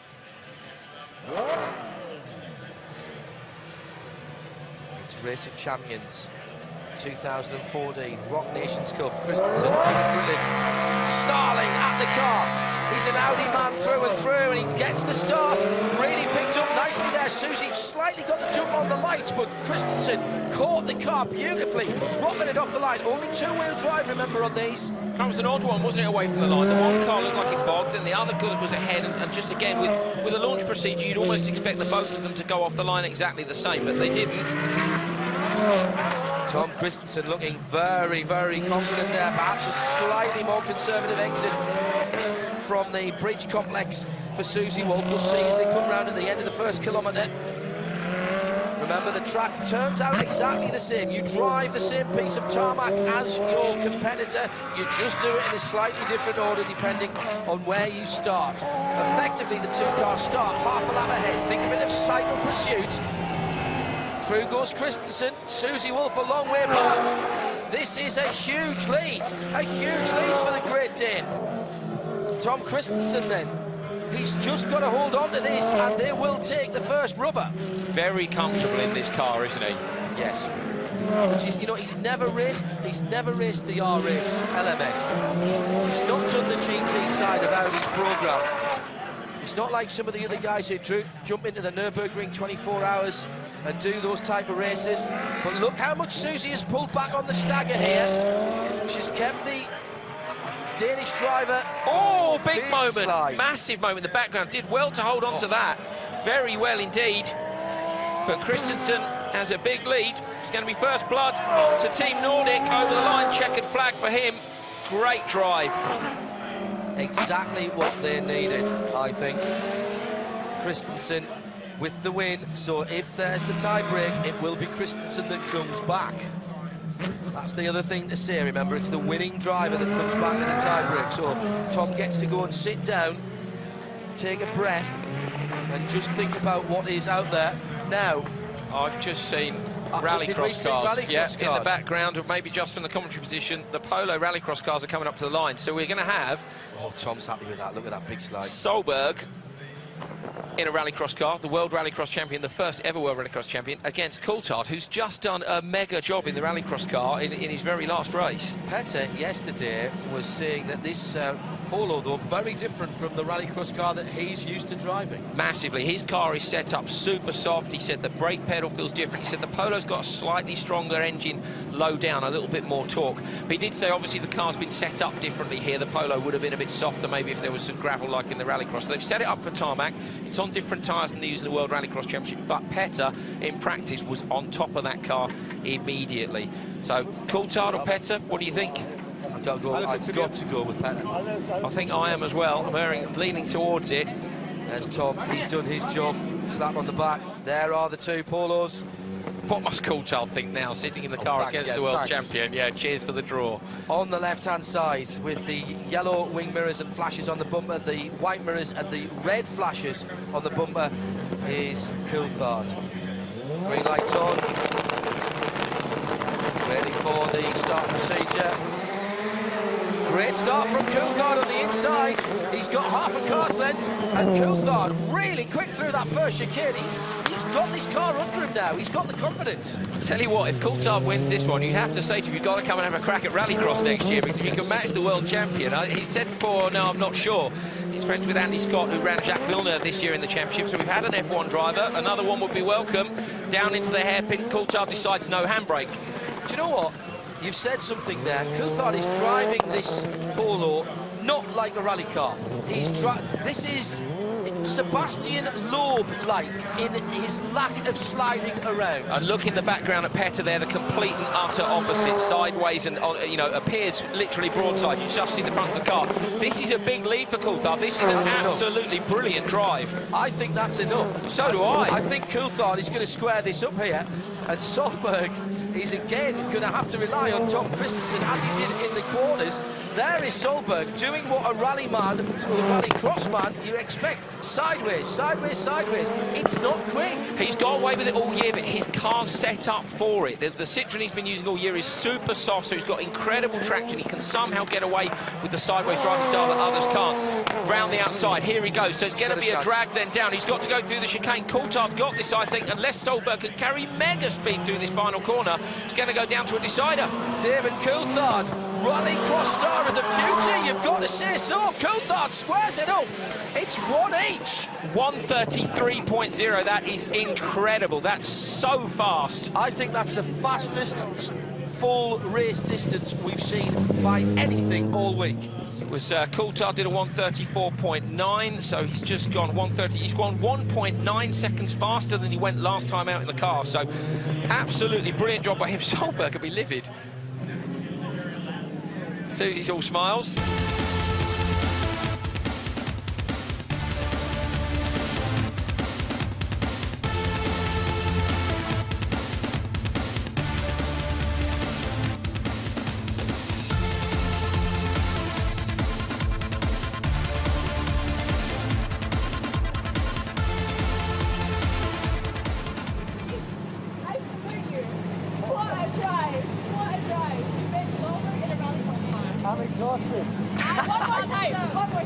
Susie said it all, didn't she? What a drive to beat Solberg in a rallycross car. It's an absolutely fantastic job.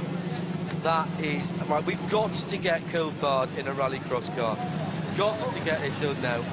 That is, I'm giving you that as that's your Christmas. I'll try. I will challenge. try. I'll be going and asking him as soon as we're finished. Coulthard after a drink, not surprised. Very hot here. He's got to jump straight in to the. Now is that the rock car? Yes, it is. And it's Christensen versus Coulthard. It's the Area Latam. It's the Area Latam Cup car. What a great way to decide this newcomer. So the two newcomers then, in terms of the cars. Oh, somebody can miss straw. That's slightly dignified, isn't it, for somebody who's worked so hard. Bottle over the top normally, I think, with a full face helmet. You just spray yourself in the face. That doesn't help either. Advantage Christensen here, having managed to sit one out, relax and maybe be in the car a little bit longer, or Coulthard, the momentum is with him. Yeah. The momentum is with him. He's just done two absolutely stellar drives. He's got to calm himself down a little bit here. That's what he's got to do.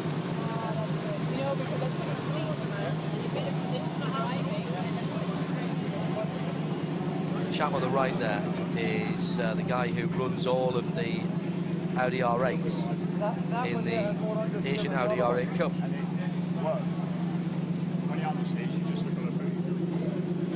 In fact, it's their final race of the season this weekend down at Abu Dhabi with the 12 hours. So they've done a good job to split their logistics. Christensen in the car.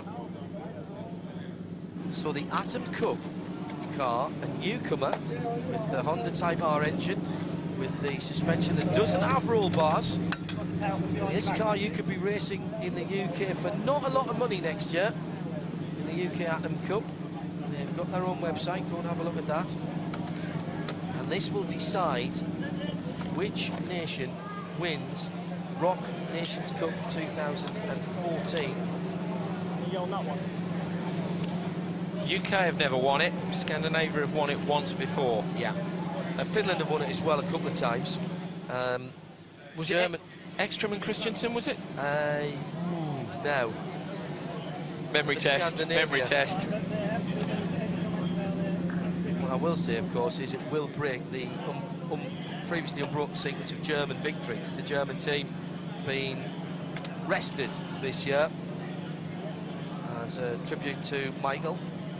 Nations Cup for Team Scandinavia with Matthias Ekstrom in 05. Good. Well done. Andrew pointed that out on his notes. Yeah, of course. I'm very impressed by that. So Christensen's been here before.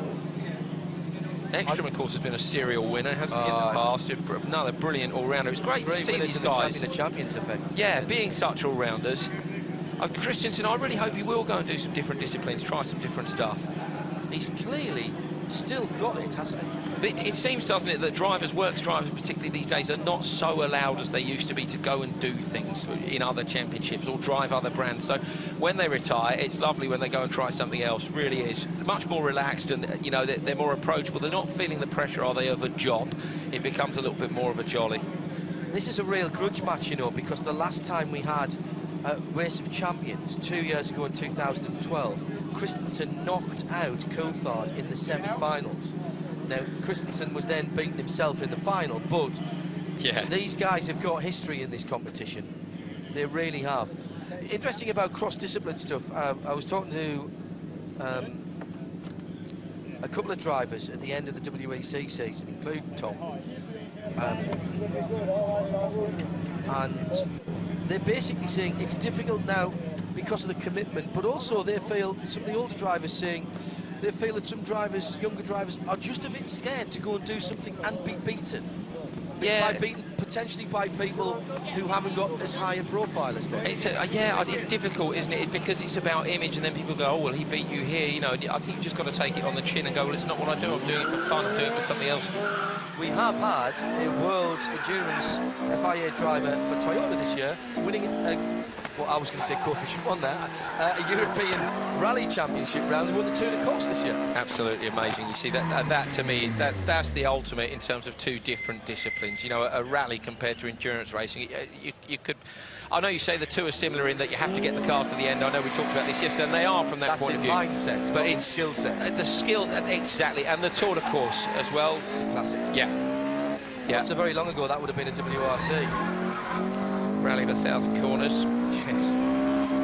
I think back, of course, because I'm old. Look how David is. Coulthard's on. I was just going to say he's on a mission. He's ever since he left the car changeover area. Look at this. One last burnout. He's warmed absolutely everything up to the nth degree there. Do you know, if we'd had Race of Champions a little bit further back in time, Vic Elford would have won it every year. Would have been great, wouldn't it? He's still one of my all-time driving heroes. And any time I compare a driver to Vic Elford, they know that I'm paying the highest compliment. If you don't know, go and look up Vic. Touring cars, Le Mans cars, even a bit of Formula One and rallying. It comes down to this, ladies and gentlemen, the Race of Champions in Barbados for the first time. Barbados semi-finalists, the best ever by a guest nation, but it's down to Team Nordic with Tom Christensen and Team GB with David Coulthard. This is the decider. Adam Cup cars, new to the event this year. 2.3 kilometres of Bushy Park is all that separates these two teams from Rock Nations Cup 2014. And we're racing. Christensen gets the whole shot into the first chicane. Oh, only by a half of an atom's length. Very good and very, very fast from Christensen there. Coulthard using every inch of the road on the outside. Coulthard's been so quick in these last few races. He's really raced his game. Absolutely wants this. As you say, just 2 laps is going to decide it.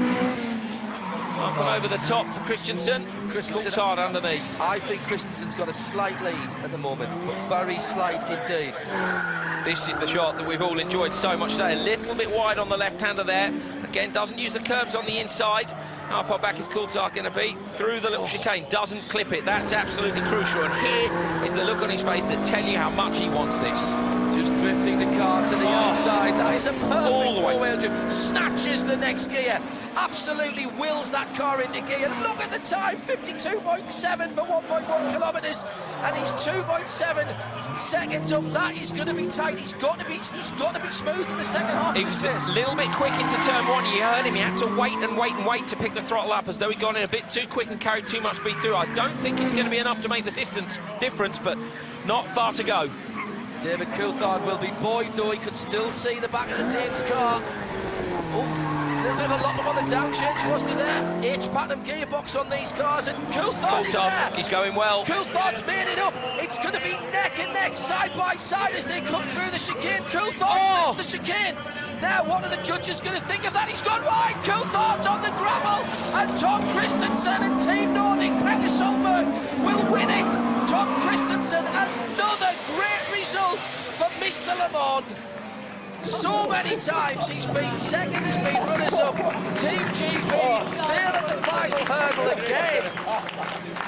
Frederick Johnson there, the man behind Race of Champions, and the 2014 Rock Nations Cup then is decided with Coulthard going into the gravel. Number 1, Tom Christensen wins it. 2 wins in both the semi and the final.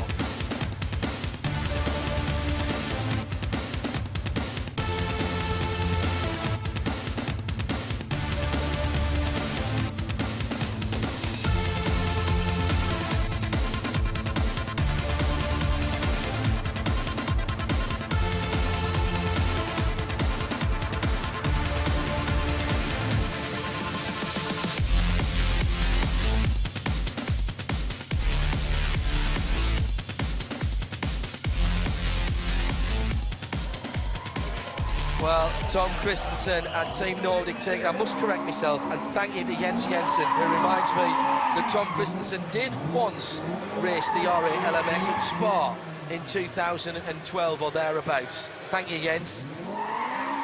He's not a regular driver of that car, though, in fairness. Do you know what? It doesn't matter when you see how well he's driven everything. That's the thing here. They've all had to drive everything well. And Christensen has done a brilliant job. I want a campaign that everybody has to wear open-face helmets to see the look on their faces. It's just been wonderful to see how hard he's tried. And Coulthard came so close, John. Tom, get out of the car, Tom. Tom, get out of the car. No, I'm having too much fun. I'm having too much fun. I'm staying in it. Tom, get out. We need the car tomorrow, Tom. We need the car tomorrow. Confirm you understand this message, yeah. That was... Do you know what? That was tight. Oh, that was close, man. I know. I went to gravel. I hit the wall on the inside as well. Well, the respect that they have. My best teammate. Done. My best teammate ever. The respect that they have for each other is heartwarming, isn't it? Why has he broken something? I see sunglasses. Tom Christensen then. It's all a bit of fun unless I win, in which case it's a proper race and I've definitely won, of course. Here come the teammates, Petter Solberg and Susie Wolf, brought up by Terry Grant, taxi driver. Who said never to get in a car with, so exactly. Yeah. TVR standing there for Taxi Very Rapid, obviously. Look at that. Good weekend. Well, Christensen's done a brilliant job there for that team. But you start, you had a fantastic start. Yeah. Yeah, you pulled away properly, you know. Yeah, I knew that on the inside I needed to because I had no clue where he was until I get there. And then I thought, oh, it's close. Thanks for the drive. That was awesome. Well done. That was awesome. Thanks so much. Good co-drive. I told them, put me with the winner. Retired. Congratulations. So much for retirement. And apologies for the slightly colourful language there. Emotions getting the better of the guys. Interesting point though made by TK. On the inside, you can't see your opponent once you've got ahead, because you need to be ahead on the inside, so you can't hard to judge the distance between the Coulthard, as we say, that final corner.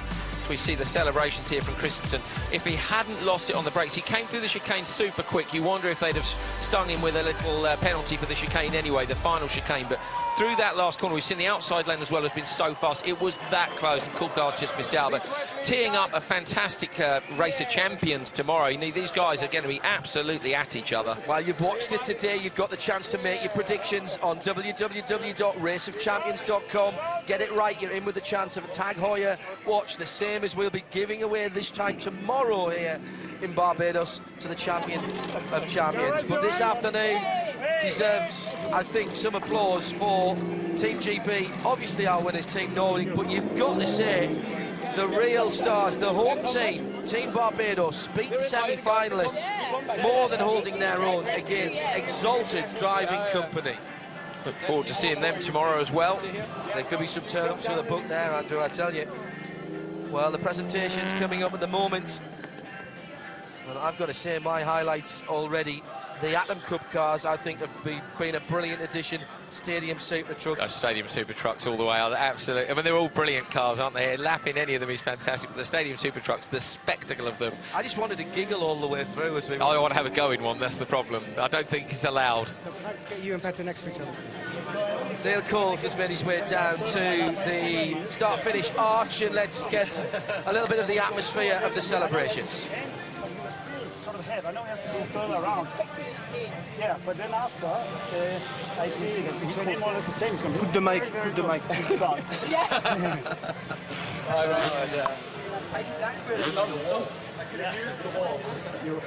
So bad luck to David and Susie, but congratulations to Petter and Tom, who are Rock Nations Cup winners 2014. Yeah. Fantastic. And it marks an extraordinary year because, of course, for you, you became the first ever double FIA world champion, and it marked, the year that you've retired. So what a way to finish. Yeah, I mean, this doesn't count as a finish. The finish was in Sao Paulo. This is fun. And I have to say, today it was extremely fun as we we got a lot of mileage, very strong competition, and on this challenging track here, it's a lot faster than the stadium ones. So it's a very fun day, and I enjoy certainly to win as Team Nordic. Norwegian and Danish are not winning a lot together, but actually we normally fight a lot against each other in our national sports. But it's lovely. It's only your second time in Race of Champions, and you delivered today. Yeah, to be honest with you, it was a fantastic race. It's hard, it's tough, and I must say, Coulthard and Wolf, a fantastic job. You know, it was a hard fight, and Tom, you know, he's performing very well, and I'm very impressed with his driving, I must say. So he actually saved us today, and thanks for that. Very happy, and this is a big thing to win. And Scandinavian countries are very small, but we have to stick together, you know. Thank you very much. Well done. Congratulations. Thank you.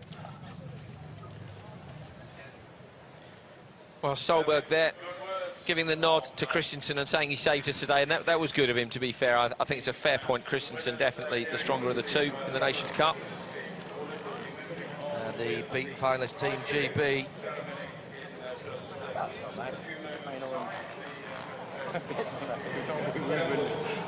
Runners-up at the Rock Nations Cup 2014 here in Barbados.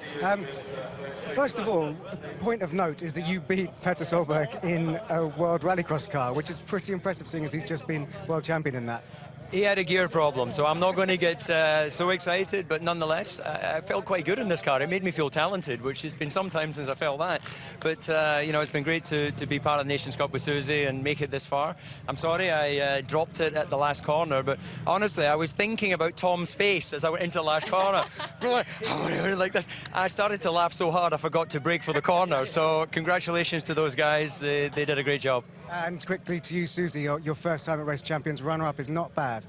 Oh, I'm really happy. I mean, I've got a really good teammate here, so that helped a lot. But it's been a fantastic day, a big challenge, but looking forward to more tomorrow. Well, I think that is bad to say because you did your job yourself. Okay, and that is actually okay, fantastic, okay. you know. Okay, Thank he's you, good, thank you. but you did a very good job. Yeah, indeed. Let's get a reggae night. Team Nordic trying to get the local vote there as well with their headgear. Susie Wolf has impressed me here today. It's never an easy thing to come in to jump into all of these different cars. Let's have a look at some of the highlights. Tom Christensen and Petter Solberg, excuse me, changing his name there, winning the Rock Nations Cup.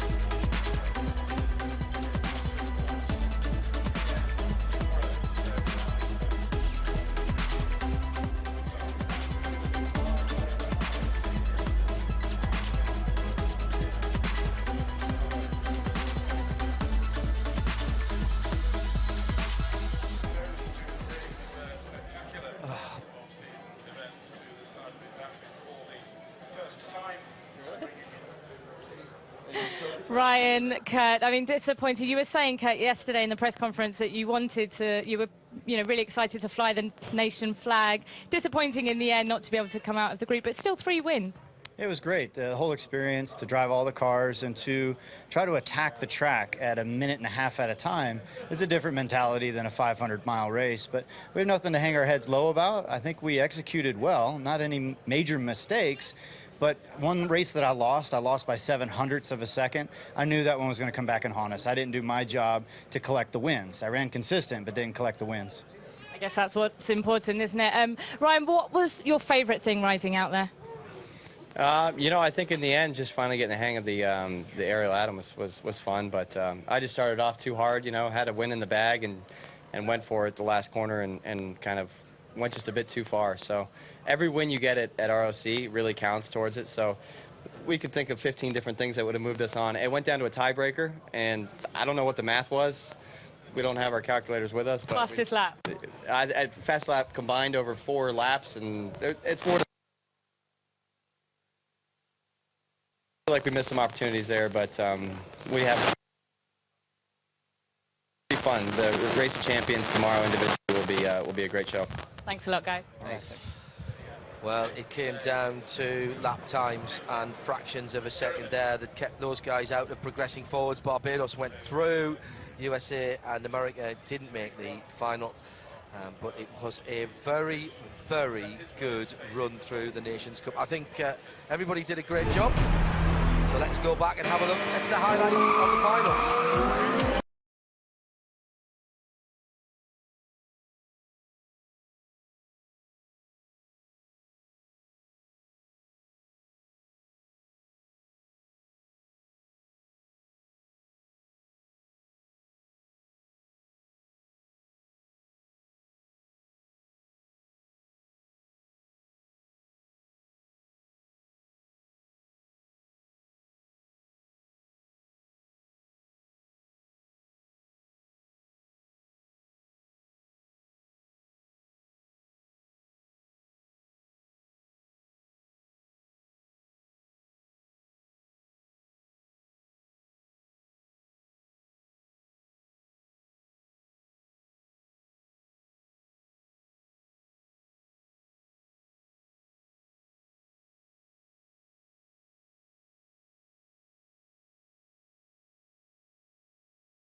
The win for Tom Christensen and Petter Solberg over Susie Wolf and David Coulthard. 2-1. It did have to go to the decider, as did both of the semis as well. No progression for USA, Australia, the Young Stars, or the Americas team, but they get another go in the Champion of Champions tomorrow. The Race of Champions Nations Cup goes to the Nordic team.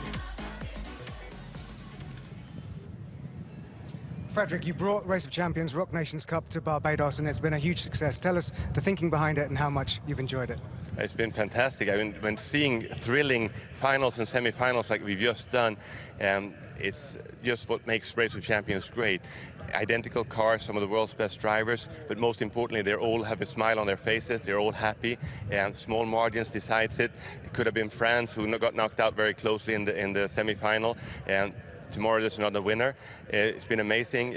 We came here to Barbados very much because of Mark Maloney, who convinced us that this was the right place to go. He and his team at Bushy Park has built an amazing track, so we're looking forward to the individual Race of Champions tomorrow and even more thrills. And Mark, if we can turn to you, what's your thinking behind how the event has gone so far? Oh, tremendous. It's been a major undertaking, and really a pleasure hosting the Race of Champions and working with their team to put on this amazing show. Thank you for having us, and we look forward to Race of Champions tomorrow. But now the podium. Thank you. Thank you. Thank you. Okay. Well, those two gentlemen should take a lot of the plaudits for what's going on here. Don't forget there was a fan vote as well. This has been a welcome like few others we've had in Race of Champions. It seems that the whole island knows about what was coming. Even when we touched down and stepped off the Virgin flight on Thursday, there was a big banner at the airport, all the taxi drivers and bus drivers eager to talk about who we thought were favourites. Hope they didn't put any money on anything that I said to them, because they'll have come out a little less well off after that result. Tom Christensen and Petter Solberg fought their way through. Andrew Coley, that's your first experience of Rock Nations Cup, and a very, very impressive set of heats, semis and final. Yeah, it was great all the way through. You know, congratulations obviously to Team Nordic. Wonderful to see Team Barbados do so well. And another mention for Barbados as the venue, as we see the podium. It's been a brilliant venue. Everybody has made us so welcome. Everyone has worked so hard to make it a good event. And victory dance for Team Nordic. And there are our Rock Nations Cup champion for 2014. It is Team Nordic, Petter Solberg, Tom Christensen, beaten finalists David Coulthard and Susie Wolf. Presenting the first Not really sure what the dancing is, the commercial operations director of but then again, I can't drive cars like them either. Simpson, CEO of Simpson Motors. So the presentations to get underway. Tom's still looking a bit nonplussed about it, actually, even after all of the excitement and the donuts. They can't celebrate too hard tonight, of course. No, They've no. got to come back. Well, if they do celebrate too hard, they're unlikely to make it through the qualifying stage tomorrow for Race of Champions. Decent bit of silverware. That is the Rock Nations Cup. Petter Solberg didn't win a race in the knockout stages, neither in the semi nor the final, including being in a rallycross car, albeit with a bit of an issue. Team Nordic then win the Nations Cup for 2014. One each. Nice. Even better. Presenting the second place trophy. That's excess baggage on the way home. Yeah, I was going to say, it's always a pain, isn't it? It will not go in the overhead locker. And you hear many a story about a driver desperately pleading to get a piece of silverware onto a plane without paying for a seat for it. Correct. I've got to say, Susie Wolff has impressed me. One of the first-timers here, of many that we have. Semi-finalist and beat finalist for Susie Wolff and David Coulthard. And she pulled her weight in that team, no doubt about that. Had some good wins. And again, could be a dark horse tomorrow. Don't forget you can vote on raceofchampions.com, and possibly if you predict the winner of tomorrow's Champion of Champions, you could be going home with a Tag Heuer watch. Just like these that have been given out now. Tag Heuer Marketing Director, Caribbean and Latin America. Very much to me like Grand Carreras going out there.